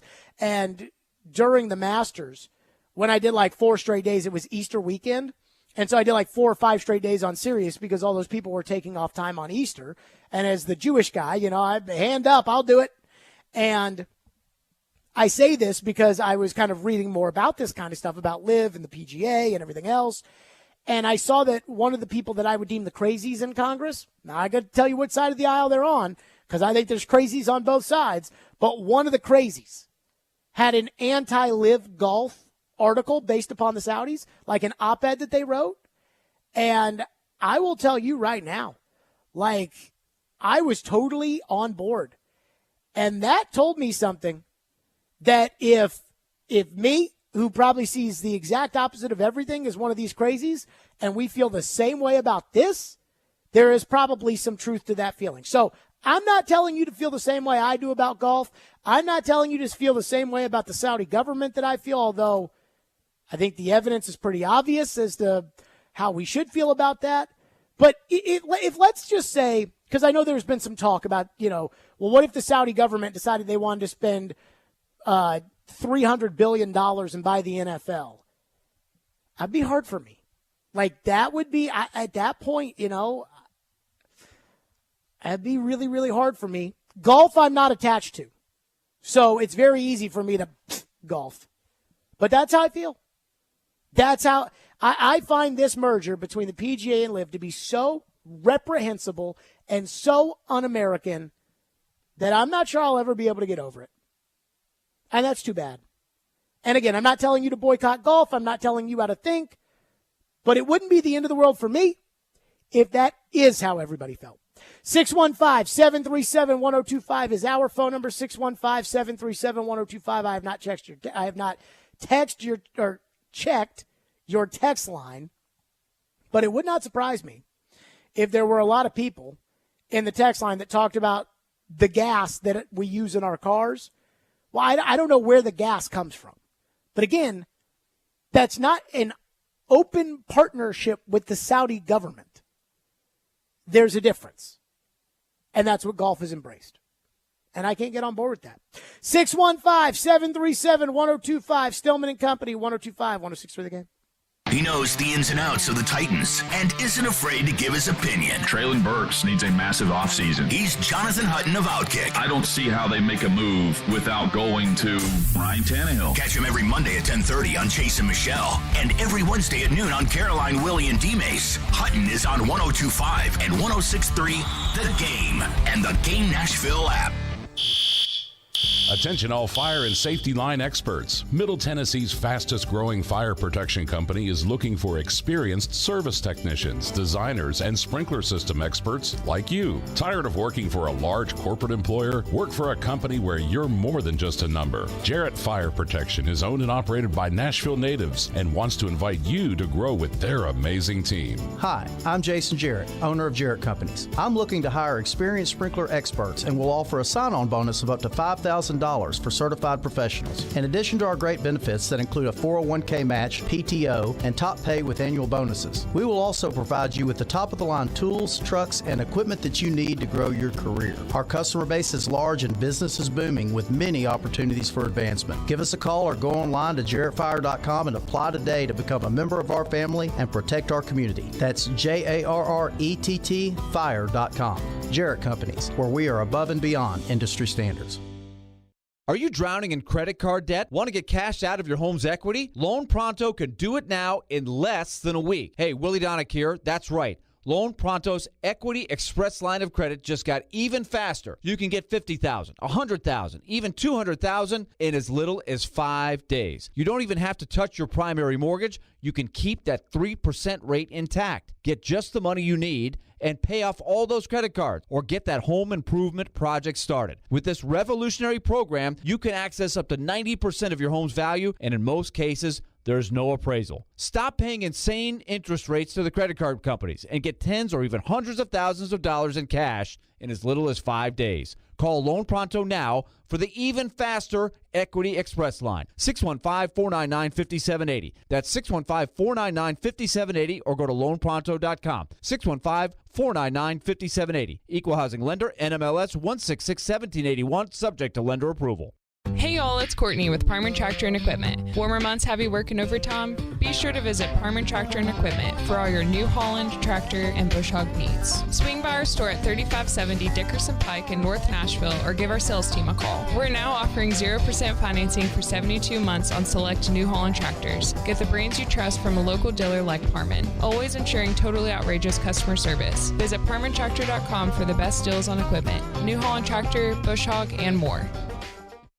Does this sound familiar? Did your agent provide excellent entertainment with their TikTok videos and constant social media posts about themselves while completely ignoring that you hired them to sell your home? Did they tell you how wonderful they were? How many followers they had? They probably never sold your home, but hey, they did get 15 likes on their selfies. Hashtag my clients love me. Don't let that happen to you. Google TJ Anderson Homes and see why the only likes we care about are our clients loving our service. Ask us about our prepay with TJ option and how it can save you thousands. TJ Anderson Homes of Benchmark Realty. Office number 615-432-2919. Anyone want to tell me what happened? Did you miss any of today's show? It's okay. It's fine. Don't worry. Subscribe to the Stillman and Company podcast on Apple, Spotify, and other podcast platforms, or by going to theGameNashville.com. All right, I'll give it a shot. Strong opinions and a strong personality on your drive home. This is Stillman and Company on 102.5 and 106.3 The Game and the Game Nashville app. And now the stage is clear for Wyndham Clark.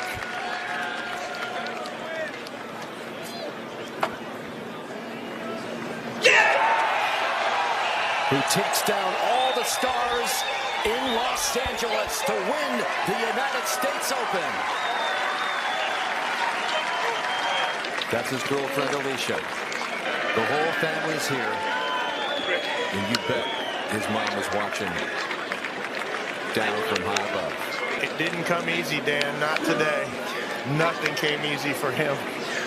He earned this with a lot of guts. There you go. That was Wyndham Clark winning the U.S. Open.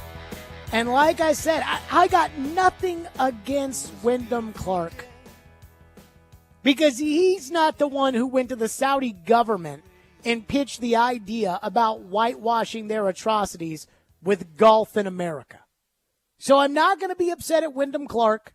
And I feel bad for Tiger Woods, who turned down, what was it, $700, $800 million? Like, I know Tiger's rich.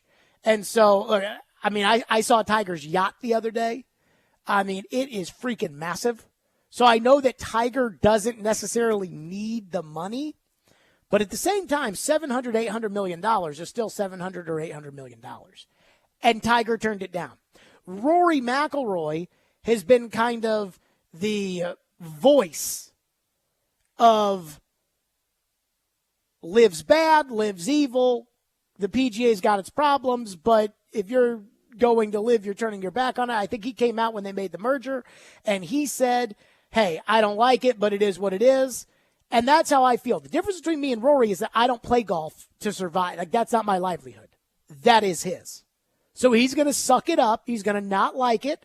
I'm glad he doesn't like it, but he's going to keep playing golf. But Ian brought up a great point, which was it kind of feels like golf was heading in that off the cliff moment anyway. I don't know about off the cliff, but for me, it was already slowly on the decline as far as connecting with the golfer or knowing a lot of these guys. It felt somewhat random, and there weren't a lot of really good guys to root for. And so I was already kind of losing out on the golf as it was. And then you can combine with this, and it's just not the right direction. No. And again, I know there's going to be a lot of people that are, really wild and crazy about how Phil Mickelson and Brooks Koepka and Bryson DeChambeau and all those guys, I'll call them what it is, traitors who turned their back on America to join with the Saudis. I do feel like there's a lot of people that say they can do whatever they want and it's a free country, and that's true. And I'm not saying we should lock those guys up for what they did. I've never believed in that. But I do think it's wrong. I do think, for me, I don't know if there's a line for everybody. In fact, I think there's a lot of people where there isn't a line, where they'll say whatever it is that people want to hear, or they'll do whatever it is that people want to hear, that a certain collection of people want to hear. And for me, if I went to a pizza restaurant and the pizza was horrendous and then we got them on as a great sponsor, well, I tell you, hey, you know what, that pizza, it's not that bad. What I wouldn't do, though, is if I knew that the owner of the pizza company was inherently evil, I would be going to management saying, I want nothing to do with this pizza company. And what if they said, well, Jared, they want to sign a massive deal and they want you to be the spokesperson of their deal? Not interested. I am not interested in that. There is a line for me. And there's not a line for Phil Mickelson. And so I'm not telling you to boycott golf, but I am rooting against it now. I am rooting. I have no rooting interest in NASCAR, right? I think NASCAR is less popular today than it used to be. I could be wrong about that. I'm not going to tune into the Johnson & Johnson 800, but if you want to watch that, if you want to watch those cars go in a circle over and over and over and over again, if you want to see that, then knock yourself out. Good for you. Good for NASCAR. I'm not rooting against it. I'm just not a fan. When it comes to golf, I think I'm kind of rooting against it. Before I was rooting for the PGA and against LIV, and now I think I'm rooting against it. Texter in the text line says, we don't need the Saudis. My son lived and worked in the oil industry in Texas, and Houston would be the fourth largest producer in the world if it was a country. Let me say this. The oil, where it comes from, who it comes from, is it safe for the environment? Is it not safe for the environment? That stuff's above my head. I don't care about it. I understand, that supposedly electricity is better than gas, but I'm not smart enough to know all of that, and it doesn't really drive any major decisions that I make. I do think that, at some point we probably will use up all the resources on our planet. I'll probably be dead when that happens. So if I had a list of concerns, it's not really high up there. But when it comes to getting in bed with the Saudis, am I the only person that just finds it just morally reprehensible? And that it's having this huge effect on golf? I'm not boycotting golf. I'm just not going to watch it anymore. And it's I just couldn't bring myself to want to watch it. It's just hard to get emotionally attached, involved in some of this stuff. I don't know why that is. If you don't have a team or you have to root, I don't know if this you need somebody to root for. I'm struggling with these games these days without a legit rooting interest. Part of me is starting to struggle. Well, that's why nobody watches baseball national broadcasts anymore. You know, it's crazy. I was with my parents and sister the past week, and my sister was in Boston when the Red Sox beat the Yankees and they overcame the curse in 2004. And we were talking about it, and my mom was like, let me say this. They love the Red Sox so much in Boston. And it's like, actually, that's not as true anymore. It's really like the dog catching the rabbit. The fact that the Red Sox won and that they've won more World Series since then, it's just not the same. And I think baseball, like that's why nobody watches national baseball broadcasts, because nobody's going to just tune in. I don't know about you guys, but Peacock has a game of the week that comes on at like 10 a.m. And I've watched one Peacock game this year, and it was when my team, the Braves, played in it. Other than that, I don't even know who plays in these Peacock games. I don't care. Wednesday night baseball, Sunday night baseball, Fox baseball, I'm not interested. So to Ian's point, if there's nobody to root for, then what's the point of watching golf? And I did think they had something with these majors when it was LIV versus PGA. But now, I just don't see it. Texter into the text line says, well, if you have this problem with LIV, what do you think about the NBA owners in China? But again, China doesn't own an NBA team. And do I like it? No, I don't like it. But China doesn't own an NBA team. There is a difference. There is a difference. And this is where that line is drawn for me. This is it. 615-737-1025 is our phone number if you want to weigh in. The Vols got a little trouble there. In the bottom of the sixth, they head to the seventh, still tied 4-4. I'm sure Tennessee fans will be very, very excited, not only if their team wins this game to knock out Stanford, but also to tell me that I was wrong at the top of the show, saying that Tennessee was not going to win this game. But coming up next, there is one Titan player that I followed on Instagram over the weekend. And I did it for what I think is an important reason. And then what I saw. We'll get to that. Stillman & Company, 102.5, 106.3 The Game. All the big plays. And we are done. Vandy, 24-21. All the big stories. I'm sure Vandy will be a much better team if Clark Lee is the coach. All in one place. We are Nashville's best sports talk. 102.5 and 106.3. What a stop by UC Sarah. Then he wouldn't end up on my team. Driving his way to victory lane. I think that's the right strategy. The Game and the Game Nashville app. It's the first day of the first grade, and she found a new best friend. It's a laid-back Sunday afternoon you wish would never end. The homemade taste of Bluebell and good friends gathered round. The good old days are being made right now. Wake up your taste buds with Bluebell Java Jolt, a delicious pint of coffee ice cream with dark chocolate-flavored chunks and a decadent coffee fudge swirl. It's the jolt you need to perk up your day.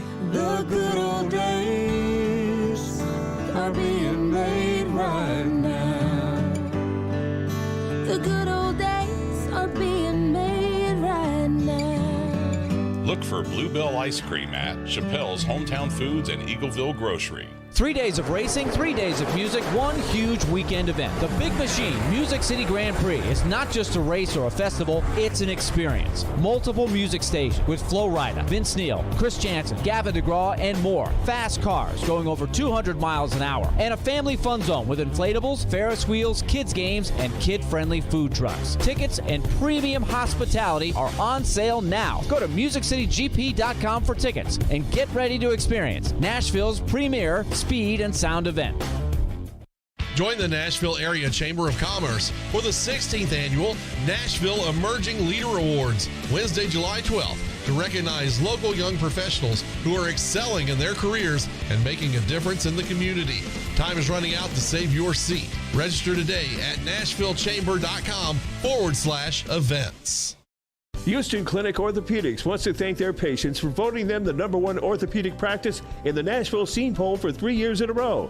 Their physicians specialize in spine, joint replacement, knee, hip, upper extremity, and other orthopedic conditions. At Houston Clinic Orthopedics, they adhere to all CDC guidelines for the patient's and staff safety. To experience world-class orthopedic care and see a list of all physicians, visit their website at tn.houston.com and book your appointment online today.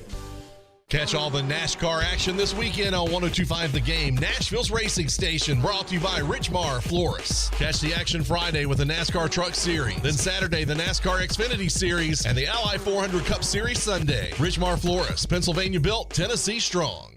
Nashville Superspeedway, Chase Elliott wins. The NASCAR Cup Series is ready to invade the Music City June 23rd through 25th. We have you covered for the Ally 400 with driver interviews, reports, and all 3 days of racing. It's presented by Richmar Florist, family owned since 1955. Learn more at richmarflorist.com. We are your racing station, 102.5 and 106.3 The Game and the Game Nashville app.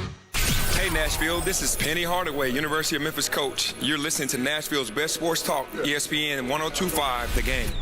Is it easy for you to block out the noise? Yeah.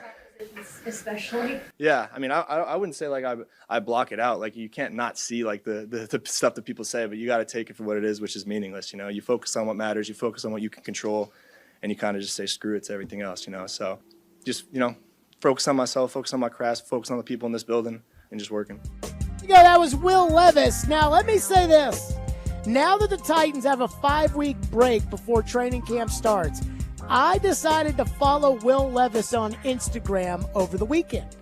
And the reason why is because Will Levis says a lot of the right things. But is Will Levis going to do the right things? Now, I don't know how active Will Levis is on Instagram or Twitter or things like that because I, until the other day, did not follow Will Levis. I mean, I guess he's somewhat active if everybody's going to talk about all those selfies that he took of him working out. So my guess is he is active on it. But I followed him because I wanted to see how much work Will Levis was going to put in over the break. How much of this 5-week period in which Will Levis was not overly impressive at minicamp and OTAs, how much of this time is Will Levis going to spend dedicated to football? And how much of it is Will Levis going to spend going out to the Bahamas or going to Curacao or the Cayman Islands or wherever? Going Bermuda, going on vacation, hanging out with his very lovely girlfriend that he had there at the draft with. How much of it's going to be that? And how much of it is going to be focusing on football? And that'll tell me something. Bill Polian said when he was the general manager of the Colts, he said that when they were evaluating between Peyton Manning and Ryan Leaf, and I know it sounds easy today to say Manning, but you would be surprised that at that point in time, when everything was going down, that they were very deadlocked as far as who it was that they thought that they liked in Indianapolis.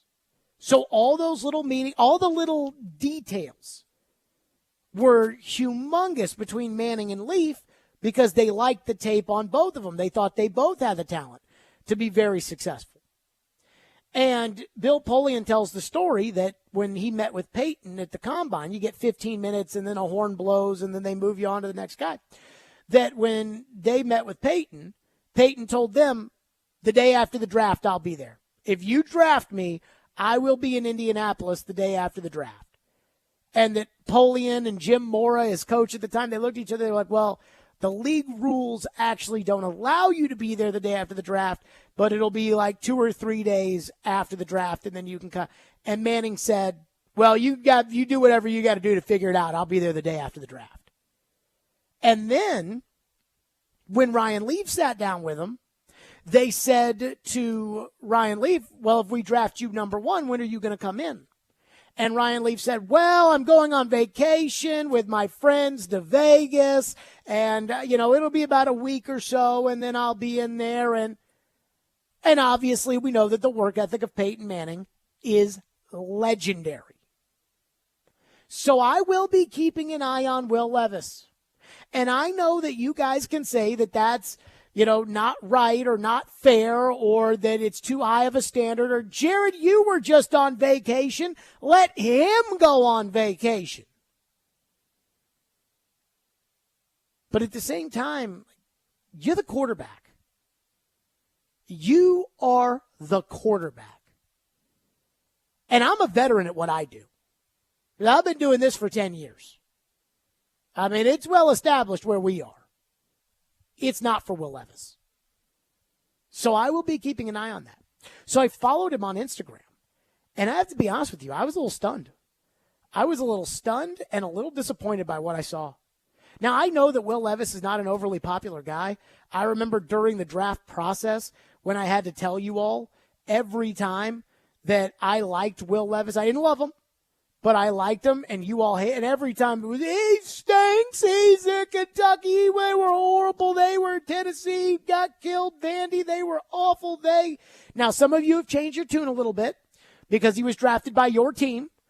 But some of you, I think deep down inside, haven't, and I think you guys hated that pick at a certain level.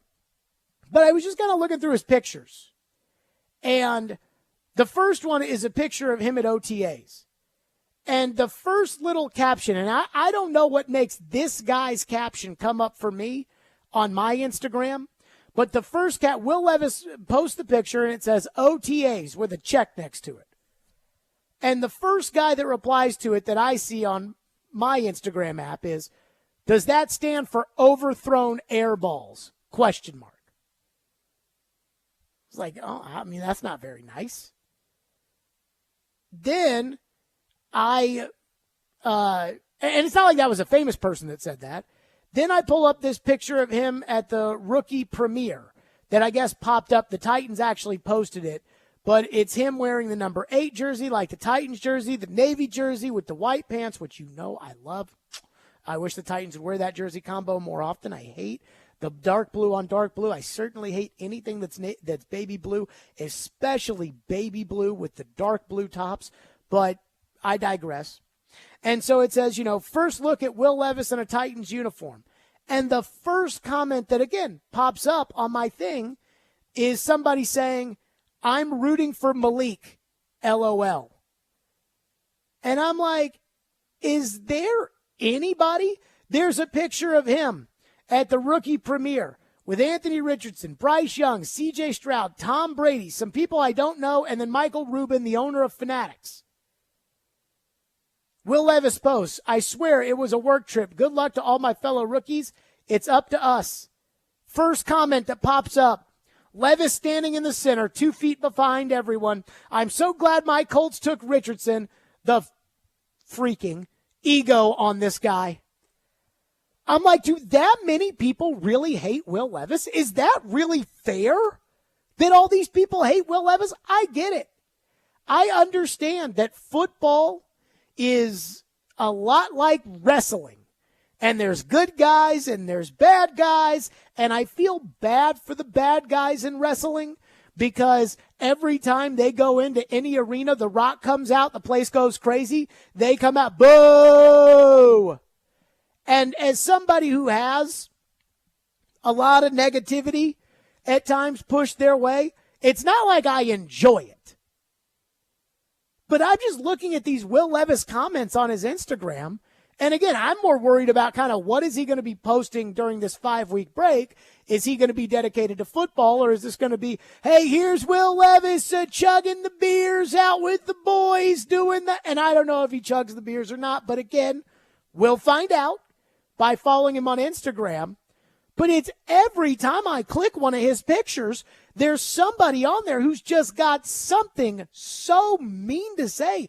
It's like all these people feel the need out of their day to go to Will Levis's Instagram and say something like, you suck. And I do not get it.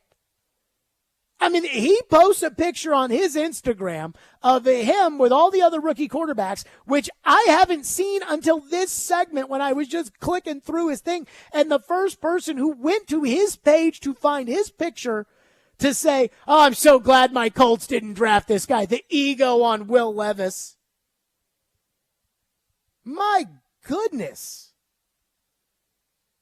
I mean, how is he such a villain? What did he do that was so bad? I don't like the pictures of him showing off his guns either.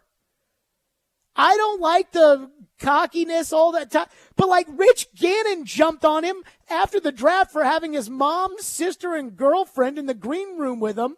And Rich Gannon was like, I don't know, maybe take one next time. So you mean he's supposed to tell his sister, hey, Abby, I'm sorry. I know that this is a life accomplishment for me, but you're too hot to go backstage at the green room. People will think worse of me, so I'm not going to do that. Like, what did Will Levis do that's so bad? The mayonnaise in the coffee's gross, but it's not like I think it's a bad thing.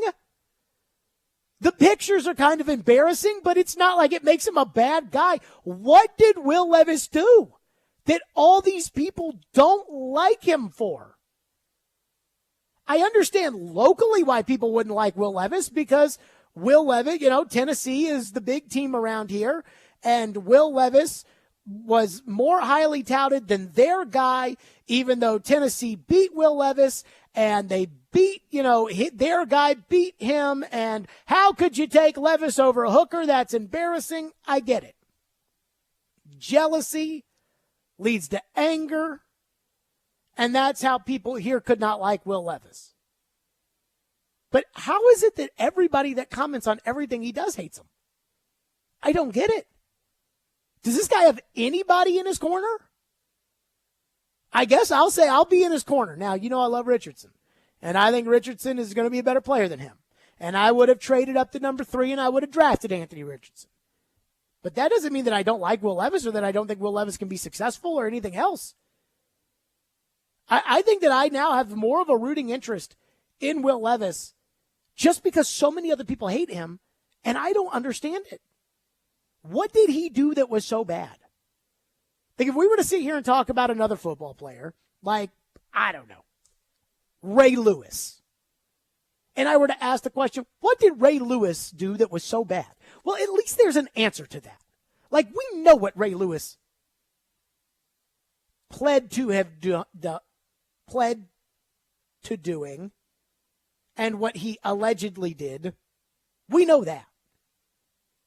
What did Will Levis do? I mean, has Will Levis ever, and I mean this like with an open-ended, did he ever get in a bar fight? Like, has he ever gotten in any real trouble? I don't think he has. So he just looks like a country club kid. And people hate him for that? I don't get it. I do not get it at all. And I think it is so unfair. So count me in on Will Levis's side here. And I am now following him on Instagram. And so, Will, if you're listening to this, I don't want to see posts about chugging with the buddies over the 5-week break. I want to see weightlifting. I want to see running. I want to see throwing. I want to see camaraderie. That's what I want to see over the next 5 weeks now that I am following Will Levis on Instagram. 615-737-1025 is our phone number. A lot, by the way, speaking of Levis, has been made about how he has played in the OTAs and minicamp. One thing just to caution everybody on. We'll do that next. 615-737-1025. Stillman and Company, 102.5, 106.3 The Game. This fall, Andy, 24-21, your final. The Game. All by himself for a one-hand flush. Gets bigger. The Doors on the board. Your new home for Vanderbilt Athletics is 102.5 The Game and 94.9 The Fan. Football, men's basketball, baseball, and women's basketball all live here. Your home for Vanderbilt Athletics is 102.5 and 106.3 The Game and 94.9 The Fan. AM radio provides always-on news, sports, talk, traffic, and weather reports. And it's also a vital service that provides important emergency information when your community needs it most. Tell Congress you need AM radio to stay in your car. Because when cell phones and the internet are down, this free emergency service is critical. And when you don't have electricity, radio in the car is often your only lifeline. Text AM to 52886 and tell Congress we need AM radio in cars. This message furnished by the National Association of Broadcasters.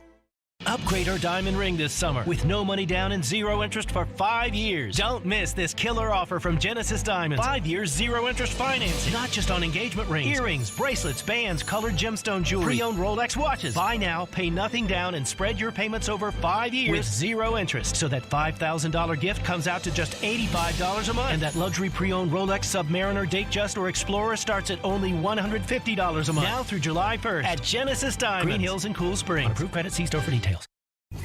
When Smashville wants to rock. I tried so hard and got so far, but in the end, it doesn't even matter. Looking to the sky to save me, looking for a sign of life, 'cause it's too cold for you here. We are Nashville's rock station. 102.9 The Buzz. This year, escape to Land Between the Lakes for an exciting day trip away from home, only an hour and a half northwest of Nashville. They have over 170,000 acres of forest and wetlands on a peninsula in western Kentucky and Tennessee. Hiking, camping, fishing, kayaking, canoeing, outdoor learning, you name it. Land Between the Lakes is where you want to be. Get up close and personal with wildlife at the Woodlands Nature Station. Take a scenic drive through the elk and bison prairie. Visit the 1850s home place working farm and see what life was like over 170 years ago. Plan your adventure at landbetweenthelakes.us.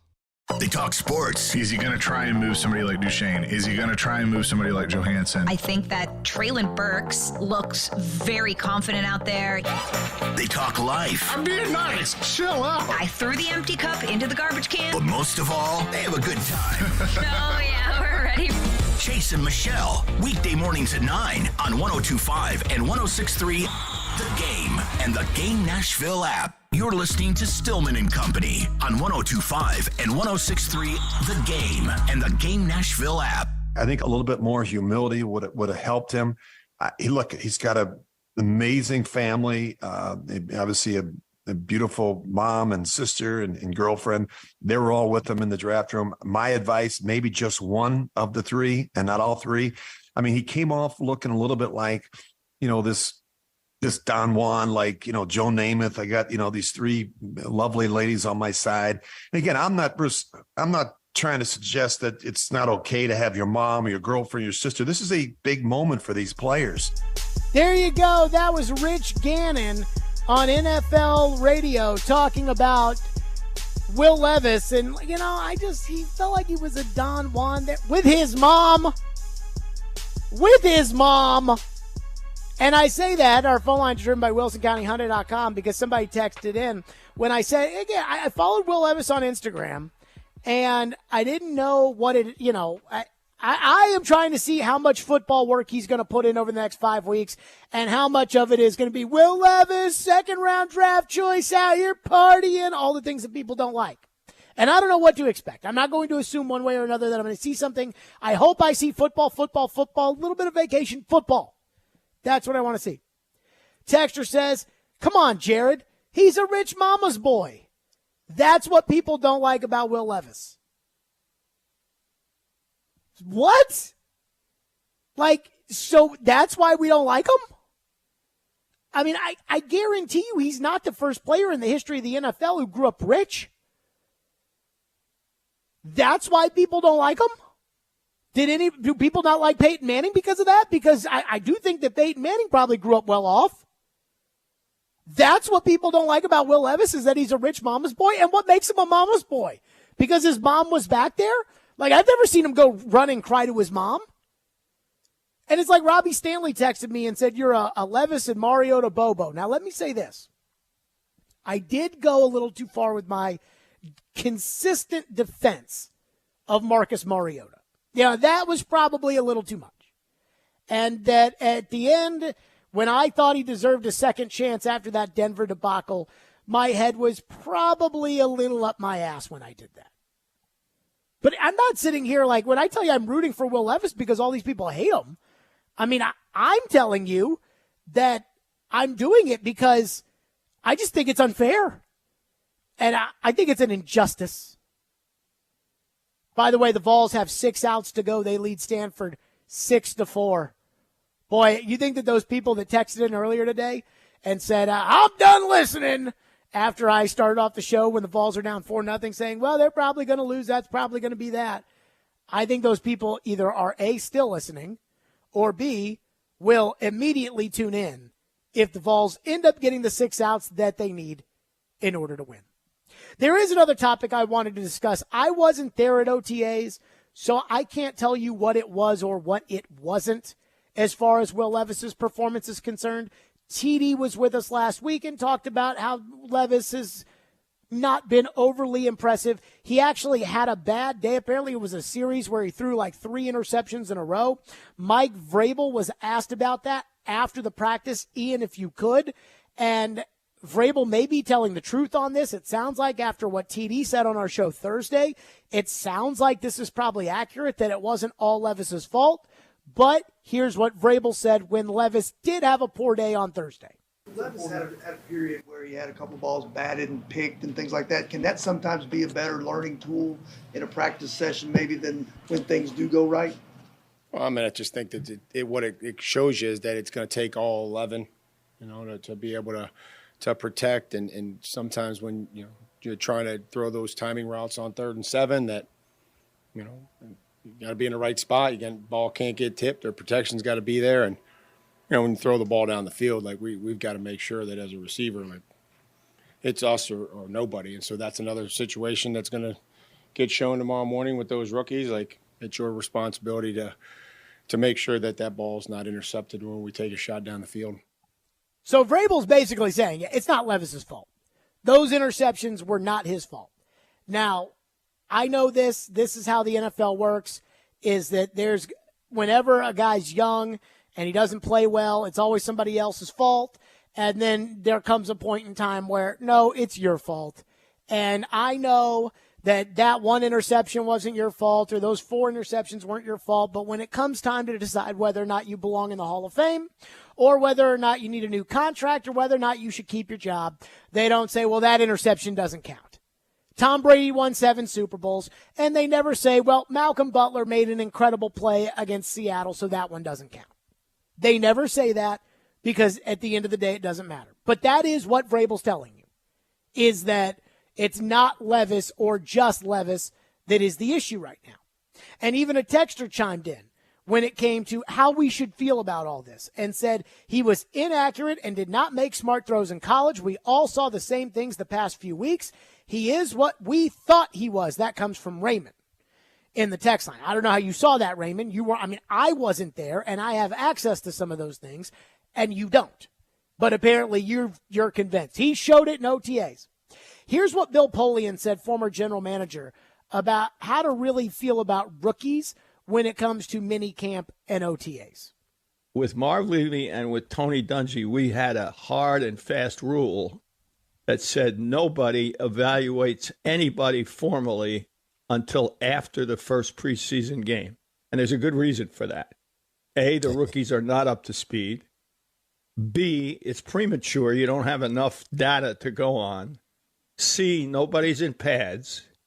And D, the tempo is not what you're going to use during training camp and certainly not during the regular season. So we would never have any formal meetings to assess people.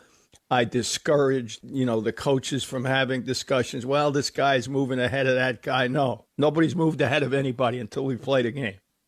Okay.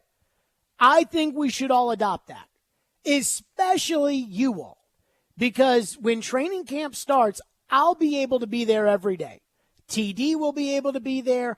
Joe will be able to be there. Robbie will be able to be there. Caroline, the midday show, they'll all be able to be there. We'll all be able to be there every day during training camp. But you won't. You won't. You'll get to be there for a handful of open practices, and I don't even know how many people they allow into the open practices, and that's it. So how much can we make of what they do in the open practices? And we will talk about what they do in the open practices. But as far as evaluating, and I see a lot of this talk of Malik Willis is better than Will Levis, and Malik Willis outplayed Will Levis at minicamp, and he outplayed him at OTAs, and that may all be true. I didn't see it, so I can't tell you how I feel about it. But I think Polian's right. I think we have to wait until the first preseason game to decide how, you know what, this guy, he might be a third quarterback this year. He might need to sit out he may need to sit out this season in redshirt and learn from Tannehill. But the one thing that I'm not going to do, and I have never done this, I am not going to assume that Will Levis is going to take the job from Ryan Tannehill, because I think Ryan Tannehill is the starting quarterback of this team, is going to be the starting quarterback of this team, and is the best guy for the job. So, I'm not going to assume that, Levis is going to get, like, Sunday Night Football's Facebook account seems to think that Levis is the starter for the Titans. And the other thing I'm not going to do is I'm not going to go off of what reports said that he was at minicamp and OTAs and just assume that he's a bust. And I think a lot of people are going to want to do that. I think a lot of people, because they already had it made up in their mind, just like the texter who said that he was inaccurate, that he made bad decisions in college, and the minicamp proves that this is who he is. I think a lot of people have already made up their minds on Will Levis. But just like Bill Polian said, nobody evaluates anybody until the first preseason game. And if that rule is good enough for Marv Levy and Tony Dungy, Super Bowl coaches, now in Levy's case he didn't win any of the four, but he did go to them, Super Bowl coaches, then that's good enough for me. So that's how we're going to approach Will Levis. When somebody asks me, what about Will Levis? Do you think that Will Levis is going to be taking Tannehill's job? I have no idea. We'll decide if that's a possibility after the first preseason game. Do you think Malik Willis should be the backup and Will Levis should be the third string guy? I have no idea. We'll decide after the first preseason game. The one thing I will say, if the reports are true about Malik, and I highly doubt that they wouldn't be, but if the reports are true about Malik, he may be able to play his way onto this roster as the third quarterback. Or for at least them to keep three. Because they're not getting rid of Tannehill and they're not getting rid of Levis. But maybe Malik can find his way with that new rule and improved play that he could make this team. But nobody evaluates Will Levis or any of the other rookies until after the first preseason game. And I think that that's a fair choice. Now, Polian did throw this in there when he was discussing that. And he said that in the case of Antoine Bethea and in the case of Andre Reed, those guys very early on wowed everybody as soon as they stepped onto the field, and obviously those were good players, and I'm not sure that the Titans have had a single player like that in these OTAs or anything, so we'll go from there. If Andre Reed's on this team, if Colton Dowell is Andre Reed, we'll find out soon enough. 615-737-1025 is our phone number, 615-737-1025. DeAndre watch continues, and I do wonder if the Titans are so confident in DeAndre Hopkins, what does that mean and why are they that confident? We'll discuss next. Stillman and Company, 102.5, 106.3 The Game. The NHL Awards and NHL Draft are coming soon to the Music City. Join us live June 26th through 29th at Bridgestone Arena as we'll have you covered from the red carpet and the draft floor as the stars of tomorrow join the quest for Lord Stanley's Cup. We are your home for Smashville. 102.5 and 106.3 The Game and the Game Nashville app. ElectronicExpress.com. We make it happen. Are you drowning in credit card debt? Want to get cash out of your home's equity? Loan Pronto can do it now in less than a week. Hey, Willie Donick here. That's right. Loan Pronto's Equity Express line of credit just got even faster. You can get $50,000, $100,000, even $200,000 in as little as 5 days. You don't even have to touch your primary mortgage. You can keep that 3% rate intact. Get just the money you need and pay off all those credit cards or get that home improvement project started. With this revolutionary program, you can access up to 90% of your home's value and in most cases, there's no appraisal. Stop paying insane interest rates to the credit card companies and get tens or even hundreds of thousands of dollars in cash in as little as 5 days. Call Loan Pronto now for the even faster Equity Express line. 615-499-5780. That's 615-499-5780 or go to loanpronto.com. 615-499-5780. Equal housing lender, NMLS 1661781, subject to lender approval. Hey, it's John Tesh. You know why insurance companies use all those cute and funny characters? To distract you from realizing you're only getting one option. If you want to compare prices, you're forced to visit multiple websites just to get one quote at a time. But not with Xander Insurance, because they work for you. Xander is a broker that shops dozens of top companies to find the best competitive rates for the coverage you need, and they keep reviewing your policy every year to make sure you're getting the best value. They're always available to answer questions, handle problems, and make sure that when it comes to insurance, your life is simple and hassle-free. You even have direct access to their senior management team. If your current company or agent doesn't do this much for you, let Xander Insurance help.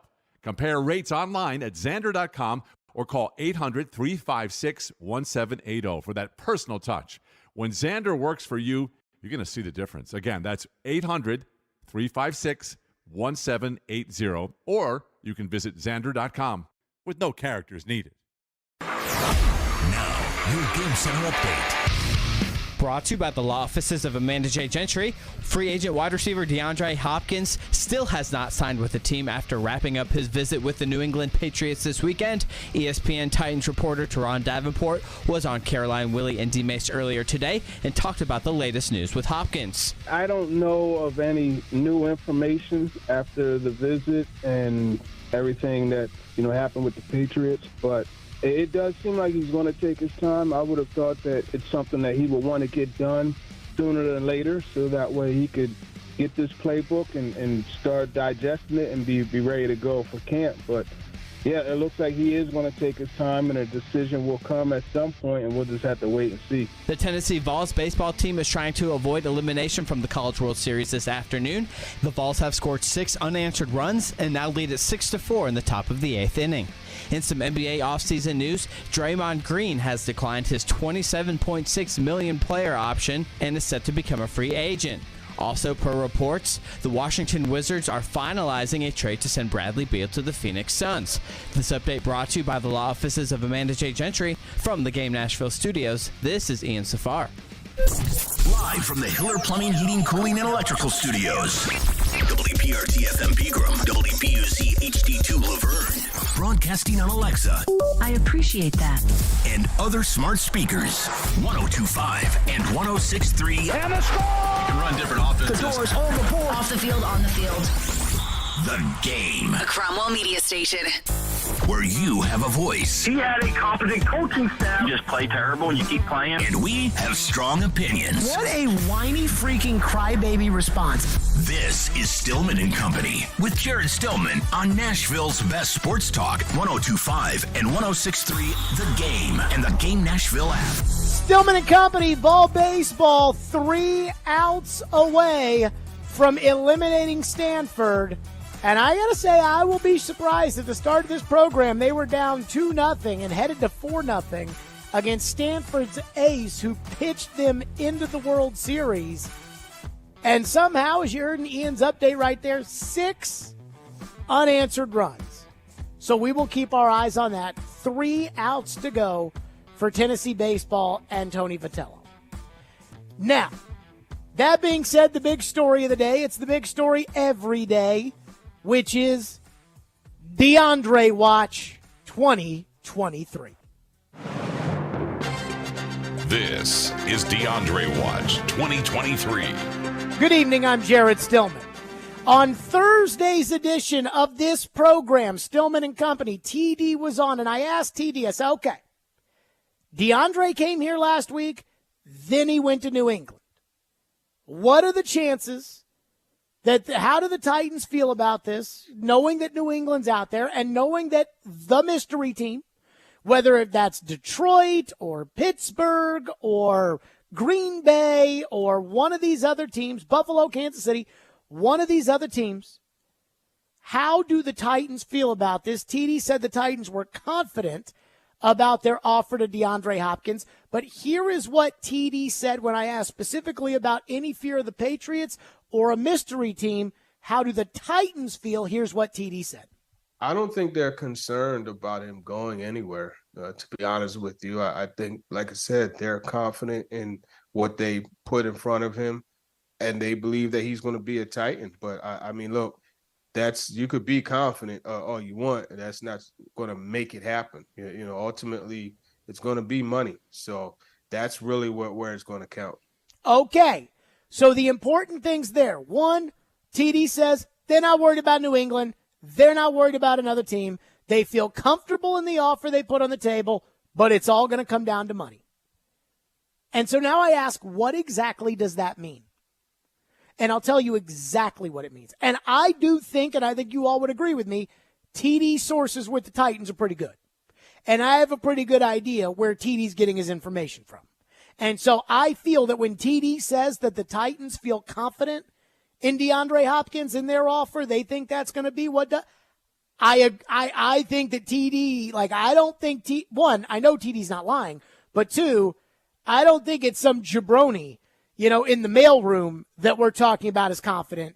It's somebody with, a much bigger cut of the cachet in the front office or coaching staff, something. But here's what it means to me. Number one, it means to me that the Titans don't think the Patriots are going to go the Odell Beckham contract route for DeAndre, and that would make sense. Because if it all comes down to money, which TD just said, that's what it's going to come down to is money. And if we're supposed to believe that for DeAndre, it is the Odell Beckham contract that is what he is shooting for, and the Titans feel confident about what they've offered, and they're not worried about another team, that means that the Titans have offered less than the Odell contract, but enough that they don't think another team, including the cheap Patriots, are going to knock his socks off to get him to want to sign that deal. It tells me that they think they've made the best offer. We're confident we're going to sign him because we've offered him X amount of money, and we don't think New England's going to go there. And we don't think a mystery team around the league is going to go there. That would make sense. So that's the first thing that means to me. The second thing is that let's just say the offers are equal, because they made their offer last Monday, and then he went to New England, I believe, on Wednesday or Thursday. Let's say both offers are equal. Now, I don't know DeAndre, and so I don't know exactly what DeAndre is looking for. But I would be stunned if the offers are equal, that DeAndre Hopkins would take the Patriots' equal offer, especially given their offensive coordinator and quarterback, over the Titans. And what it tells me that they're confident in their offer and they're not worried about another team, it means to me that the Titans don't think he'd rather play there in New England than here in Tennessee if all things are equal. And that makes sense, too, because that's exactly what I would do. But I think that they knew that the second they made an offer to DeAndre and he left the facility, he was going to shop that offer to the Patriots. And if they're still confident, even though he visited the Patriots and posted the picture with Matthew Judon that said La Familia, that tells me that they know he's going to play here before he plays in New England, even if New England is willing to match the money. 3, it tells me that there's probably not a mystery team out there that the Titans are worried for that would be waiting in the weeds of DeAndre. Now, anything can change. If all of a sudden in Buffalo, Stephon Diggs decides that he's still mad at the team, and boy, that is a freaking weird situation. But if all of a sudden Buffalo fears Stephon Diggs isn't going to be here, then maybe that leads them to up their offer when it comes to DeAndre. So things could change. But as far as a mystery team, as far as us being on the air here in the middle of DeAndre Watch 2023, as far as that happening, and all of a sudden there's a report out there, Adam Schefter reports from ESPN that the Las Vegas Raiders have signed DeAndre Hopkins to a 1-year, $14 million. The Titans don't think that that's going to happen. Now, they could be wrong. But when they're confident, they're not worried about him going somewhere else. It means either they don't think anybody else in this league is going to pay him what they're offering him, or that they don't think that he'd go to the Patriots if all things were equal, and that there's not a mystery team out there that's just lying in the weeds waiting to strike. Now, I don't think they're sure of any of those things, unless they're colluding with the Patriots and the other 30 teams in this league. But like TD said, they're confident. And I think they're confident in those things. Do I think they're sure that the offer that they gave DeAndre a week ago is the best offer he's going to get? Well, there's no way to be sure unless they were to talk to every other team in the league and ask them what they're going to offer DeAndre Hopkins. And one, nobody else would tell you what their max offer is. And two, it's illegal to do so. So if they picked up the phone and they called the Chicago Bears and they said, hey, Chicago, what's the max amount of money you'd be willing to give DeAndre? Oh, you'd be willing to give him $8 million? Okay. That is collusion. You can't do that. So they can't be sure that no one's going to make a better offer. They can't be sure that he'd rather play here than New England. They can't be sure that there's not a mystery team or some weird situation where a guy gets in a boating accident over July 4th, or, Stephon Diggs goes off the reservation in Buffalo, or whatever it may be. But like TD said, they're confident. And when TD said on Thursday's show that they were confident that they were going to sign DeAndre Hopkins, that made me confident that they're going to sign DeAndre Hopkins. What I think it is, DeAndre has told teams what he's looking for. It's probably the $15 million Odell got. The Titans made a deal. It was almost certainly not the $15 million that Odell got. And now there's no deadline that will spur action until the start of camp, or until somebody is willing to pull their offer off the table. That's it. Just like the Aaron Rodgers, Jets, Packers barter that took forever, it's going to ultimately be a deadline that would spur this baby on, and there is no deadline that's upcoming. Now, as I say that in one breath, the second thing I will say is I want him here by the start of training camp. This idea of him pulling the Clowney, where Clowney showed up right before the first game, I'm not interested in that. That is not going to happen here. It's just, we're not doing it. So I'm not interested in that. Did Tony Vitello just get thrown out of that game? I don't know about that. 615-737-1025 is our phone number. I am on Tony's side, by the way. Looks like maybe just a warning. On this check swing call, he came out of the dugout to argue. I think the guy went around.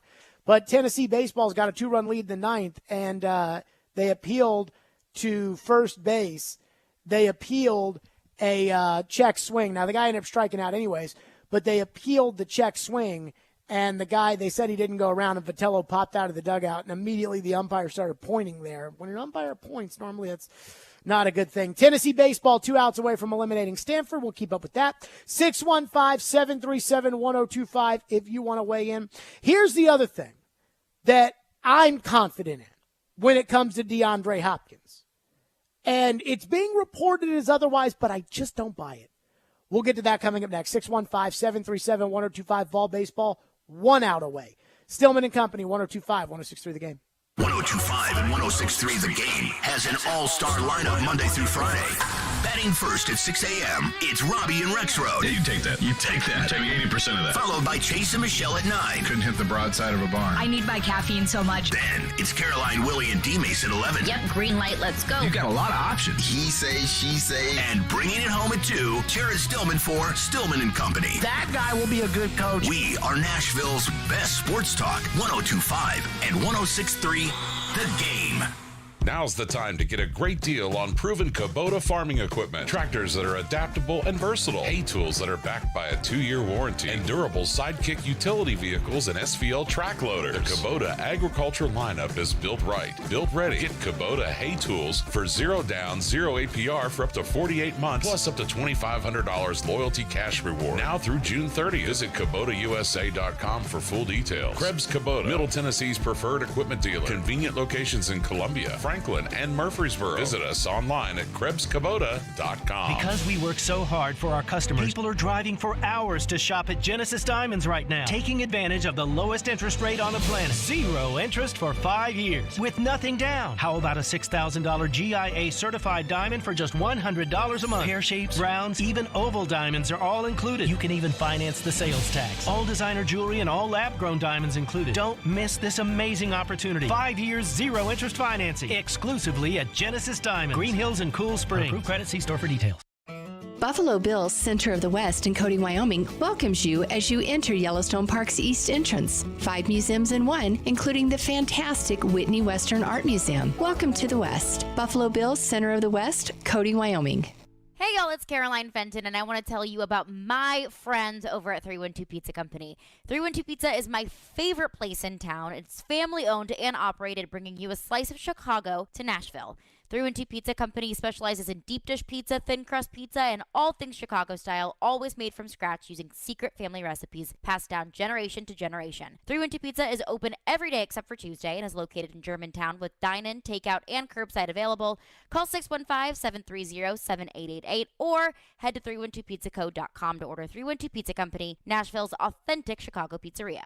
We try to stay cool by being on social media. I'm with it. I'm hip. Follow us on Twitter at 1025thegame and on Instagram at 1025thegame Nashville. Hey! Oh yeah, and like us on Facebook too. Strong opinions and a strong personality on your drive home. This is Stillman and Company on 1025 and 1063 The Game and the Game Nashville app. I find this interesting because obviously you know the ties between the Titans and the Patriots, Mike Vrabel and Coach Belichick, but also there's some ties here with Bill O'Brien and DeAndre Hopkins, isn't there? Oh, is there ever? Just saying. Whatever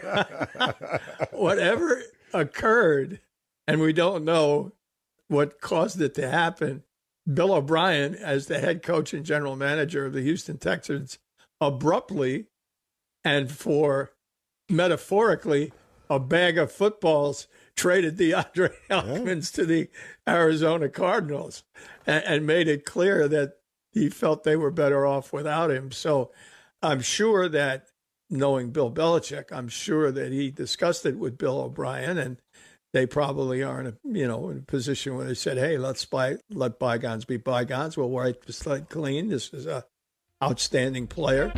There you go. That was Bill Polian, and even he's laughing about it. Now, we were told by Diana Rossini last week that there is no bad blood between DeAndre and Bill O'Brien, that bygones are bygones, and I have a hard time believing that. And here's why I have a hard time believing that. Now, a lot of people say, well, he was more mad with the Houston organization and Jack Esterby and so on and so forth, and that might be great. I don't know.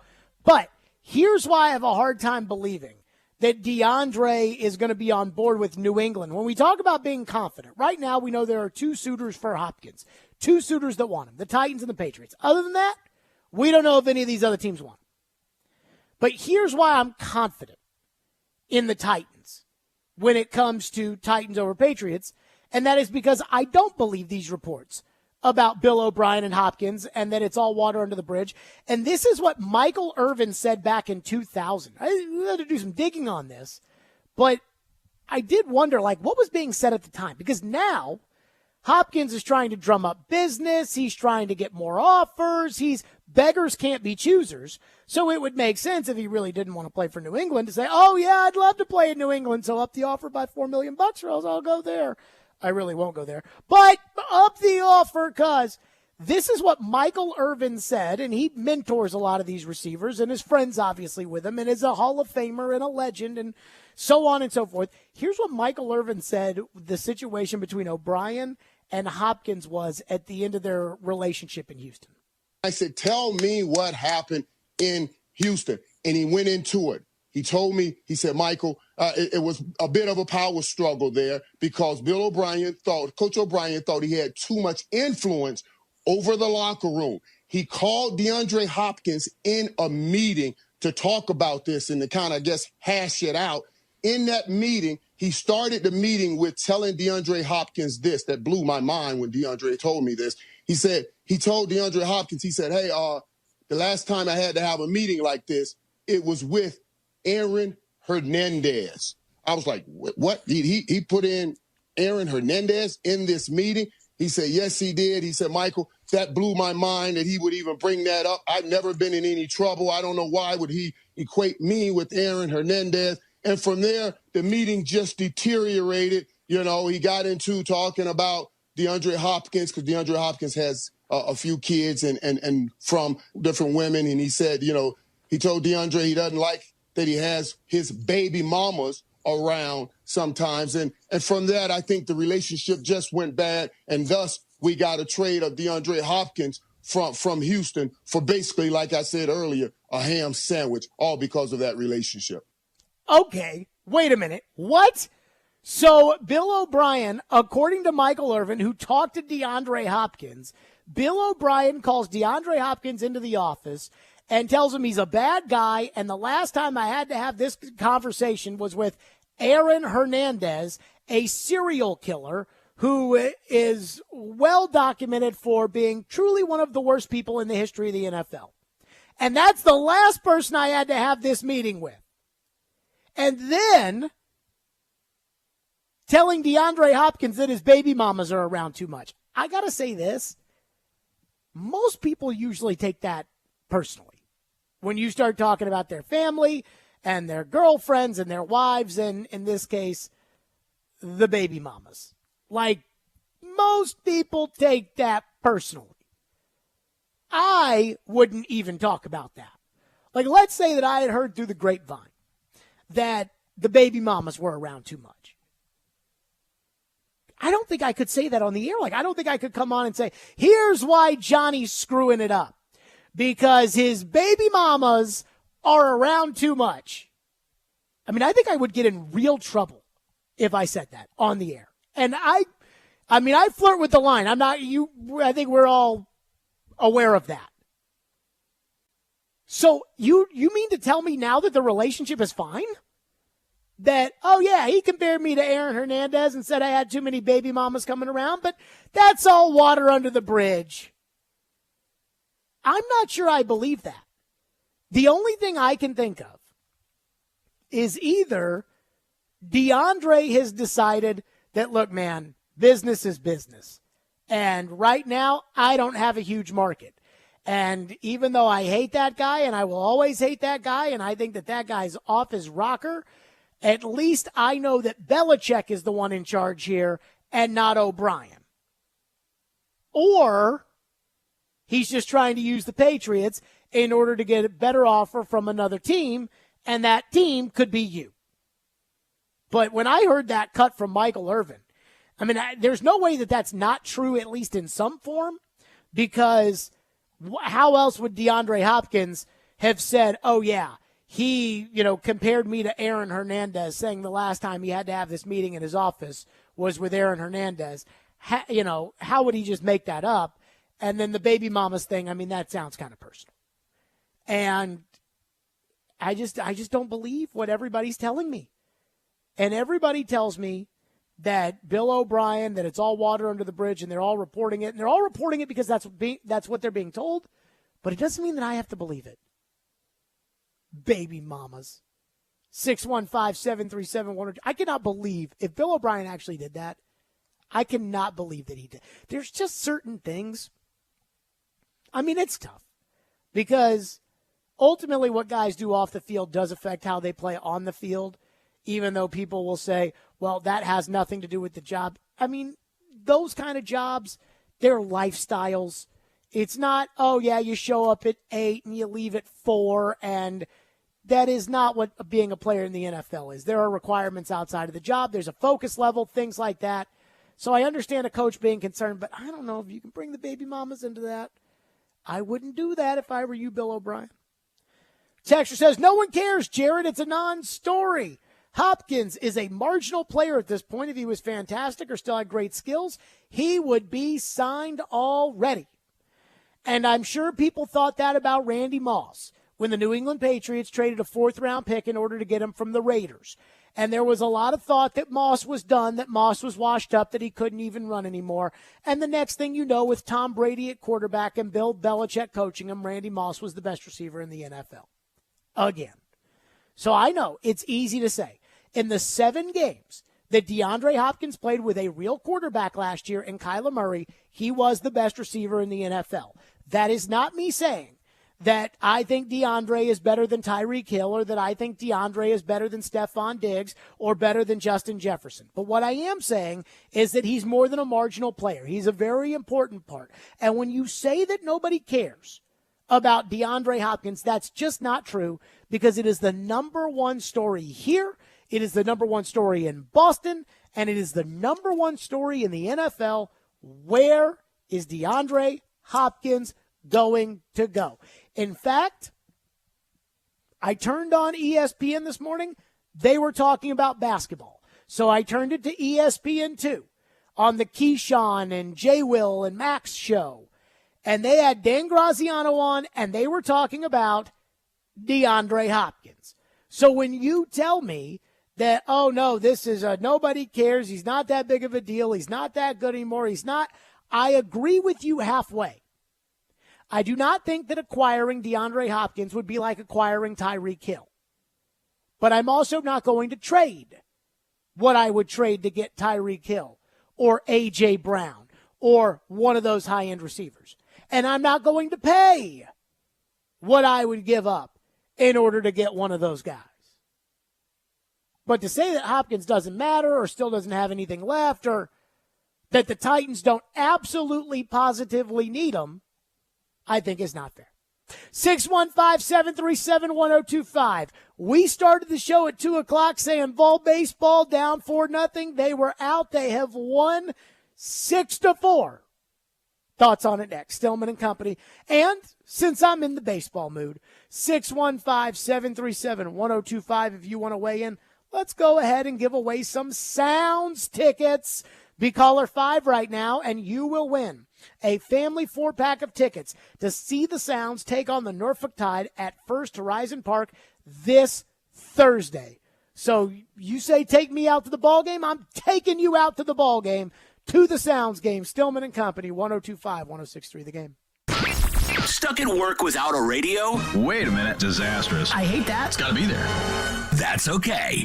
Download the Game Nashville app or go to thegamenashville.com and listen live. We are Nashville's best sports talk, 102.5 and 106.3 The Game. Do you ever feel like gambling is causing financial strain or hurting your relationships? The Gambling Clinic has been helping people who want to change their gambling habits for over 2 decades. With physical clinics and remote online appointments, we're here to help you make informed decisions about your gambling so it doesn't lead to a bigger problem. Visit us at thegamblingclinic.com so we can work together to help you win your life back. This project is funded by the Tennessee Department of Mental Health and Substance Abuse Services. What's up, everybody? Teron Davenport here for Superbook Sports. Bring that big bet energy this summer with Superbook Sports.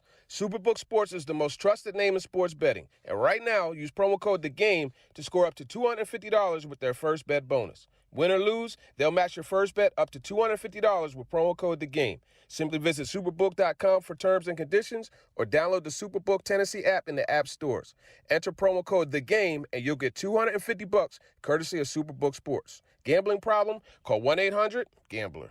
Are you drowning in credit card debt? Want to get cash out of your home's equity? Loan Pronto can do it now in less than a week. Hey, Willie Donick here. That's right. Loan Pronto's Equity Express line of credit just got even faster. You can get $50,000, $100,000, even $200,000 in as little as 5 days. You don't even have to touch your primary mortgage. You can keep that 3% rate intact. Get just the money you need and pay off all those credit cards or get that home improvement project started. With this revolutionary program, you can access up to 90% of your home's value, and in most cases, there's no appraisal. Stop paying insane interest rates to the credit card companies and get tens or even hundreds of thousands of dollars in cash in as little as 5 days. Call Loan Pronto now for the even faster Equity Express line. 615-499-5780. That's 615-499-5780 or go to loanpronto.com. 615-499-5780. Equal housing lender, NMLS 1661781, subject to lender approval. At SimpliSafe, we design award-winning security to protect every inch of your home. It's easy to set up yourself, and now there's an even easier option. Have an expert do it for you with SimpliSafe Pro Install. Always protecting, never a contract. 2 easy installation options, backed by 24/7 professional monitoring for less than $1 a day.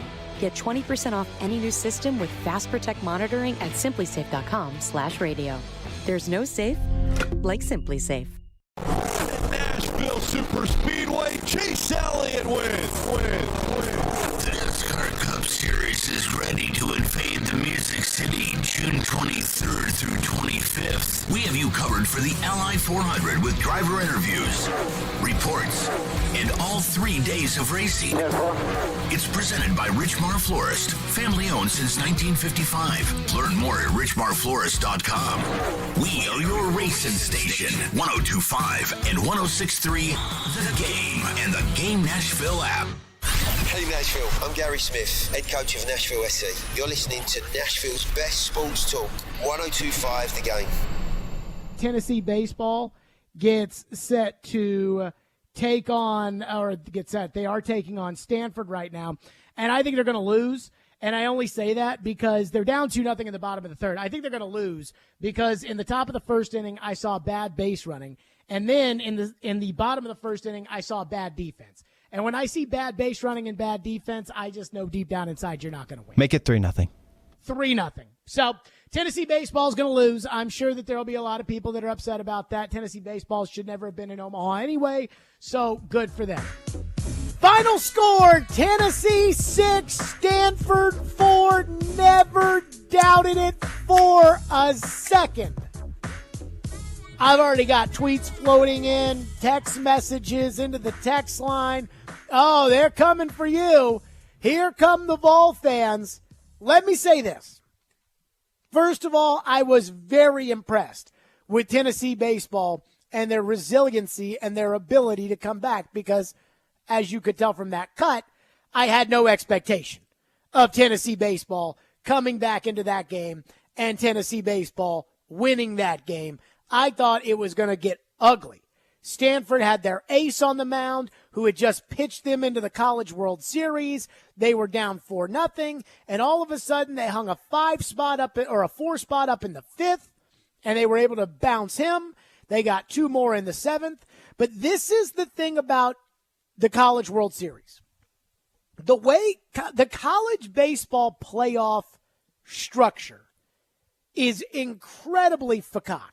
Like, I think it is so just like the regional, you win, you go on, you lose, then you have to play the loser, then you have to come out of the loser's bracket and the double elimination. And I guess I don't have a better way to do this, but it's like the idea of the way that everybody plays all year, where it's let's line up our 3 best pitchers for a weekend series, let's get our bullpen ready, well, let's try to take 2 out of 3. That doesn't matter in the regional. There is none of that.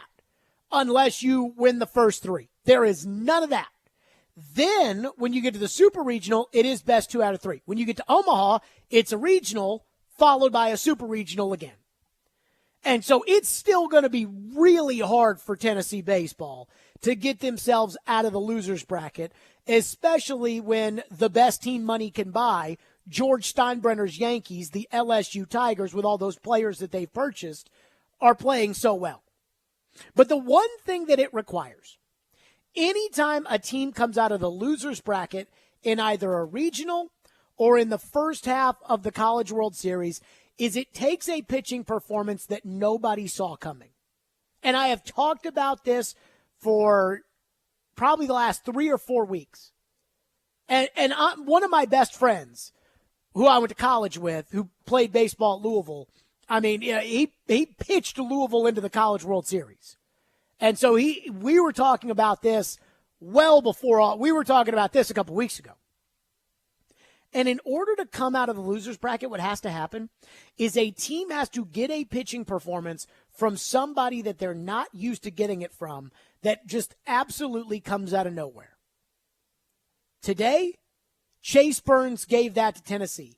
6 innings, 2 hits, 9 strikeouts, no runs. That's what it takes. Now, again, I'm not Joe or Gentry Estes that just immerse themselves in college baseball March through June. I mean, once the NFL draft is over, I'll pay attention a little bit. And honestly, I care a lot more about Tennessee baseball when Vandy baseball's still into it, because I like the rivalry and I like the fact that both sides hate each other. And I think that that's more entertaining than the actual Vandy baseball breakdowns themselves.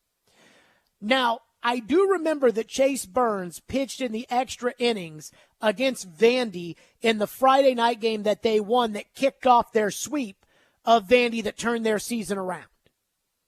So I don't know. I don't think that 6-inning performance was completely out of nowhere. He probably has never done that this year, but I'm not sure it was completely out of nowhere. What's going to happen for Tennessee is they're going to have to win a game or two where some guy that they have not relied on in that role, Chase Burns, for instance, today, they're going to have to get that guy to pitch them a gem. That's how you get out of the loser's bracket.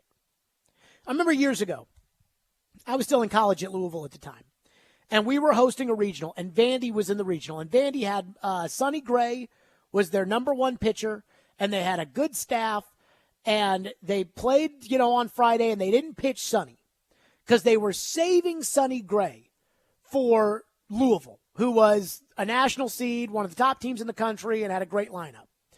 And so they end up playing in the winner's game on Saturday. So they both win on Friday. They both go to the winner's game. And Sonny Gray is pitching against Louisville, and they rocked them. And they won the second game.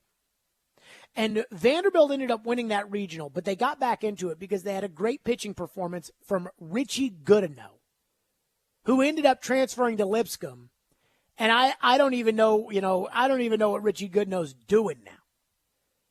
But this Richie Goodenow, who had barely pitched all year, gets a start in a regional final and went something like 8 1/3 and gave up no runs. That's what Tennessee baseball is going to have in order to get out of, the hole that they dug themselves into by having to take on probably the best pitcher in the country and losing to LSU the other night. Now, I see your text in there. Texter into the text line says, "Thank you. You were wrong. Go Tennessee." Another texter, Mike from Shelbyville, says, "Stanford is so bad. They had the infield back in a tie game in the 7th inning with 1 out. That run ends their season, and the runner on third scores on a ground out." I had the game on, but I was hosting, so I, can't get into the minutia of what they did or didn't do, so I can't tell you that. I will say, when I said that Tennessee baseball shouldn't have been in Omaha to begin with, or didn't deserve to be in Omaha, or whatever it was I said at the beginning of the show, what I meant by that was this Tennessee baseball team is not considered to be an all-time great Tennessee baseball team. That was last year's Tennessee baseball team. And normally when teams break through and they get to Omaha, but they're not the elite team, normally they end up fizzling out. Because like a regional, which is very hard to win, but a regional is going to include the 54th best team in the country that might have one pitcher that won the MEAC, and that's why they're in there. Omaha does not have that. And it kind of has the same rules and regulations in order to get through that first part. And, it's like, they lose to LSU and they turn around and they have to take on Stanford's ace, who they beat today, But they have to take on Stanford's ace, who just pitched them as a national seed into the College World Series by throwing 150 pitches last week. It's just a different ball game, man. It is tough. So when I said that they didn't deserve to be there, I don't necessarily mean that. I mean, they won the games fair and square. They outlasted Clemson in that 14-inning game that essentially decided that regional. They went on the road to Hattiesburg, and they beat Southern Miss, who should not have been hosting. So it may have been disrespectful to say that, and that's not what I meant. What I meant was they're just not like an all-time great Tennessee team. I say all-time great Tennessee team. They're an all-time great team for Tennessee because they haven't had great teams. But they're not like an all-time great team. They're not what LSU is this year, where ESPN.com's Major League Baseball prospect guru says that there are 6 teams that have minor league organizations that don't have as much talent as LSU's baseball team. Like, that's a team that should have expectations to win the whole thing.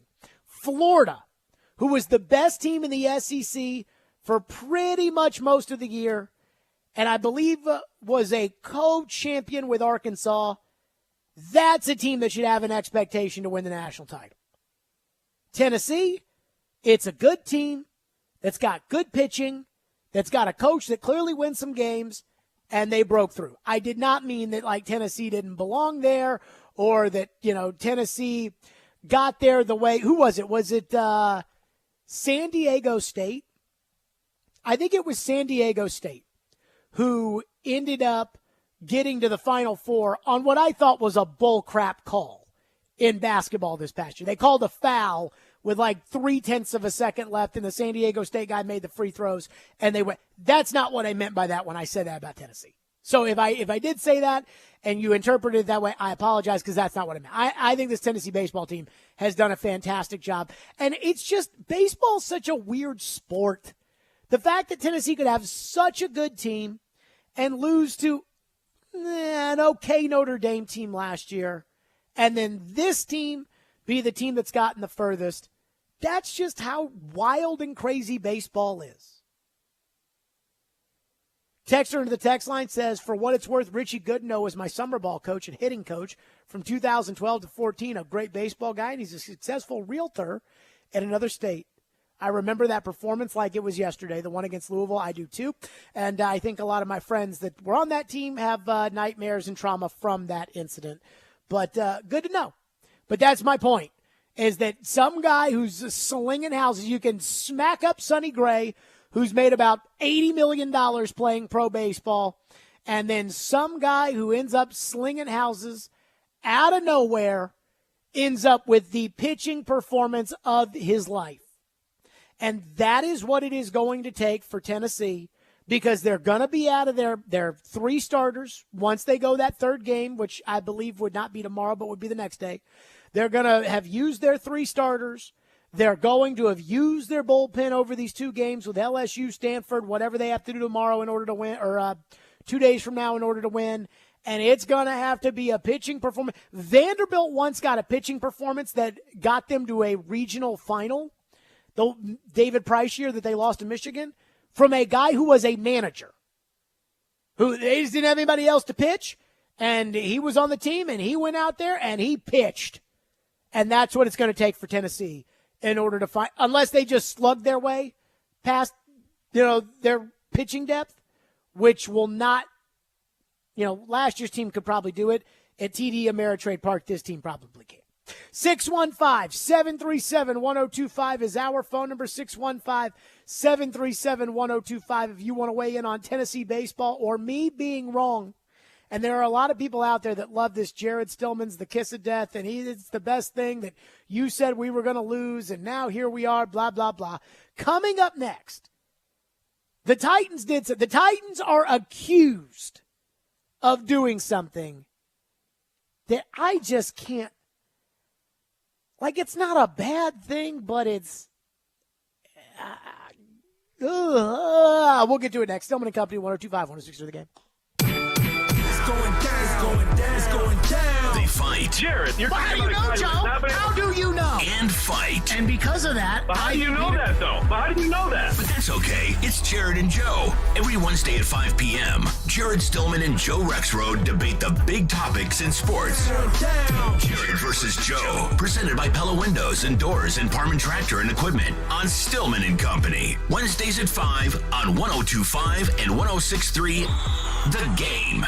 The Electronic Express 4th of July sale is here. Celebrate with up to 40% off in every department. Don't miss an LG 75-inch 4K TV for only $699 or an Amana laundry pair for just $399 each. Get huge savings on computers, appliances, 4K TVs, smart home, furniture and mattresses, and more. Get an Asus laptop for only $599 or a Napoleon Freestyle grill for $549. Get up to 3 years free financing throughout the entire store. Electronic Express. We make it happen. Upgrade our diamond ring this summer with no money down and 0 interest for 5 years. Don't miss this killer offer from Genesis Diamonds. 5 years, 0 interest financing. Not just on engagement rings, earrings, bracelets, bands, colored gemstone jewelry, pre-owned Rolex watches. Buy now, pay nothing down, and spread your payments over 5 years with 0 interest. So that $5,000 gift comes out to just $85 a month. And that luxury pre-owned Rolex Submariner, Datejust, or Explorer starts at only $150 a month. Now through July 1st at Genesis Diamonds. Green Hills and Cool Springs. On approved credit, see store for details. If you're hiring, it can feel like you're trying to find a needle in a haystack. You can hope the right person comes along, or you can just use ZipRecruiter. And now you can try it for free at ZipRecruiter.com/radio. In fact, ZipRecruiter has helped a lot of business owners find their needle in a haystack, like Marco, president of operations at Telly Tires and Auto Centers. Because Telly Tires has grown a lot in the last few years, Marco needed to hire everyone from a receptionist to a store manager to a head mechanic. ZipRecruiter helps me find all the right people, even the most difficult jobs to fill. ZipRecruiter helps me keep my business running. Take it from Marco and millions of other businesses who've used ZipRecruiter. ZipRecruiter can help you find the needle in the haystack. See why 4 out of 5 employers who post a job on ZipRecruiter get a quality candidate within the first day. And right now, you can try ZipRecruiter for free. That's right, free at ZipRecruiter.com/radio. That's ZipRecruiter.com/RADIO. ZipRecruiter.com/radio. ZipRecruiter, the smartest way to hire. Get in zone, AutoZone. Welcome to AutoZone. What are you working on today? So, you've got an oil change coming up. Consider STP Conventional to save on motor oil for your everyday vehicle. Right now, you can get 5 quarts with an STP oil filter for only $26.99. Get the complete job done at the right price at any of our 6,200 stores or on AutoZone.com. Get in zone, AutoZone. Restrictions apply. Bon appetit. Take some Titans. Play fake, Tannehill. Some Preds. Stop by steroids. Even some hoops. Water shot is good. Put it in a blender. And what do you have? Jason Michelle. Yeah, of course. See it if you're watching on the stream. The fastest 2 hours in sports radio. Weekday mornings at 9 on 102.5 and 106.3 The Game. And the Game Nashville app. You're listening to Stillman and Company on 102.5 and 106.3 The Game and the Game Nashville app. I know Tennessee wined and dined them, Pat. They did a tremendous job. Hell The yeah. problem is, if you're wine and dining somebody, don't fly them on Southwest. You know, I think you got to put them on a first. Whoa! You know? They're building a new stadium. That could set the visit off on the wrong foot, if you will. And nothing against Southwest. Look, I fly it all the time. There's a lot against Southwest. I mean, there's a lot good But for if you're Southwest. flying, if you're recruiting, I would not do that. Put that in a note. Make sure you make that. They flew him on Southwest. Did you guys hear that? Mike Lombardi on the Pat McAfee show says the Titans flew DeAndre Hopkins on Southwest Airlines. I saw that. I was off Friday, but I'm still, on Twitter and everything else. And I saw that and I sent it to Caroline and I was like, Southwest Airlines. What, was Spirit not booked? Was it already too booked up? You're sitting there. Clearly it all comes down to money with DeAndre Hopkins. And the Titans tried to wine and dine him and show, hey, we love you. Now we're going to have to give you this, but just trust us. We love you. Dude, you got to send the private jet out to get DeAndre. And if you're not going to send the private jet out to get DeAndre, which I would do, then you got to fly him first class. You can't fly him on Southwest Airlines. Now, let me say this. While I crap on Southwest Airlines or that the Titans flew him on Southwest, that is the airlines I fly. I fly Southwest. I got a Southwest credit card. I like flying Southwest. I mean, I've flown Delta a couple of times here lately. I prefer the Delta experience to Southwest, but I prefer the Southwest price to the Delta price, so I fly Southwest. I flew Southwest last week. I flew Southwest the week before that. I like Southwest. But if you're whining and dining somebody, you got to fly them better than that. You got to fly them better than Southwest, where every seat is a coach seat. You got to fly them better than that. I mean, I really wanted to tweet out when I saw that. And this is why I'm going to say this, because it's a joke. And on Twitter, you can't say it's a joke.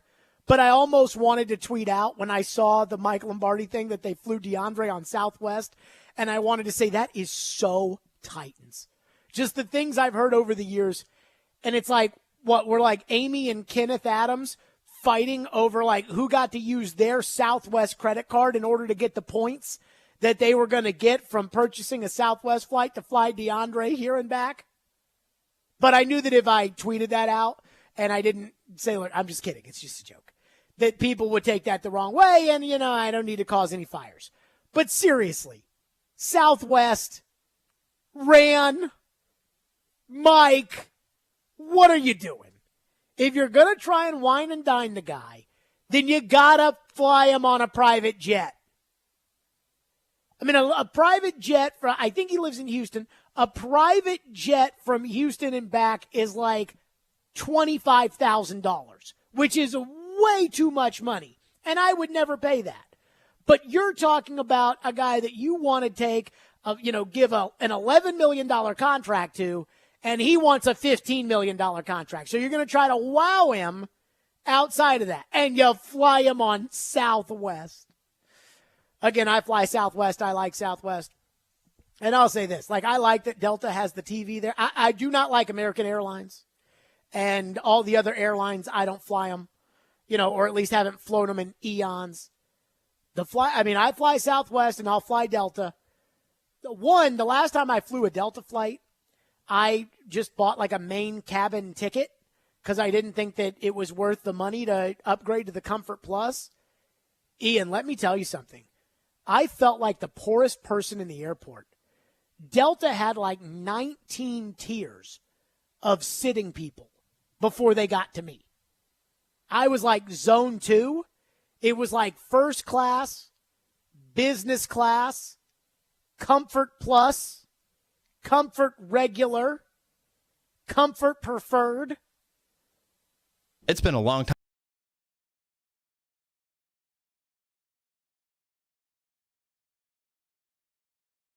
Zone 1, Zone 2.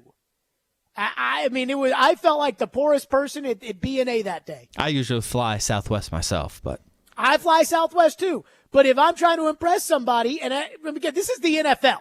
This is not, minor league sports. This is you gotta fly them. You gotta fly them first class. You can't fly them Southwest. Just throwing that out there.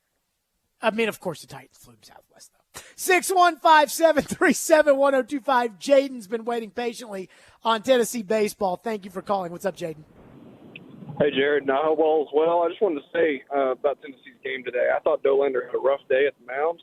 That's probably why he only pitched 55 pitches and put Burns in. But Burns, man, he lit it up today. And I'm not quite sure. By the way, Tennessee plays tomorrow, 6 p.m. Central. I'm not sure who they'll throw out on the mound tomorrow. I hope Lindsey. I know he pitched Saturday and got taken out, but I would think Lindsey would go out there and pitch for Tennessee starting tomorrow. But yes, the game is tomorrow at 6 p.m. Jaden, I'm on your side. I'm going to be first to tell you here's what I know about Tennessee. And I appreciate your call. I did watch part of the game when I was flying on Southwest because I got an iPad that I use for the TV. It's not like Delta where they got the TV right there in the thing, but I did watch some of the game on the flight because it was on ESPN coming back. But I'm not Caroline or Joe and just going to reel off the whole pitching staff. What I know about him is they got 3 starters, and then they've got 4 dudes in the bullpen. I heard that on the midday show today. My guess is they're probably going to go with whoever their third starter is. That's who's going to start tomorrow. against either the loser of Wake or LSU who plays later tonight. That's who's probably getting the ball tomorrow, is the third starter in the third game, and they'll have a short leash on him like they did on Chase Dollander today before they went to Chase Burns. But as far as like who they should pitch or shouldn't pitch, I'm not going to pretend to know, the Tennessee baseball, who's good, who's bad, who's all of those kind of, I have no way to know. Texture says, doesn't Amy Adams Strunk already have a plane in Houston? Wouldn't that be too convenient just to fly DeAndre Hopkins on that? I mean, it's still expensive. Like flying private, I was never going to do this. I don't have the money to fly private, nor could I ever see myself. I mean, I'd have to. I think I'd have to have like $100 million in the bank before I started flying private. On the reg, at least. I mean, I just cannot imagine the idea of saying, you know what, let's fly this $30,000 flight because it'll save us 3 hours. I'm not sure I could ever see myself do that. But I did look into a Wheels Up membership a couple years ago. Like, I was never going to buy it. I want to know how much it costs. And even then, like the fuel and everything else, it is so expensive to fly private. So my guess is the Titans probably figured like, hey, let's get DeAndre on a flight. Let's bring him in here. And there probably wasn't any talk about flying a private plane because it would be $20,000, $30,000 to do it. And it's like, are we going to spend $30,000 on a free agent visit? Now, I would say yes if you're trying to get the guy to take a $3 or $4 million pay cut from what he deserves, he thinks he deserves in his mind. But I mean, are you really are you gonna do that? No, probably not. Well, okay. Then let's fly him first class. How much does it cost to fly him first class? $1,200? So we're talking about the difference of like $700, $800. Now, I will say, I have seen very, very prominent members of our sports community flying Southwest on flights with me over the last 12 months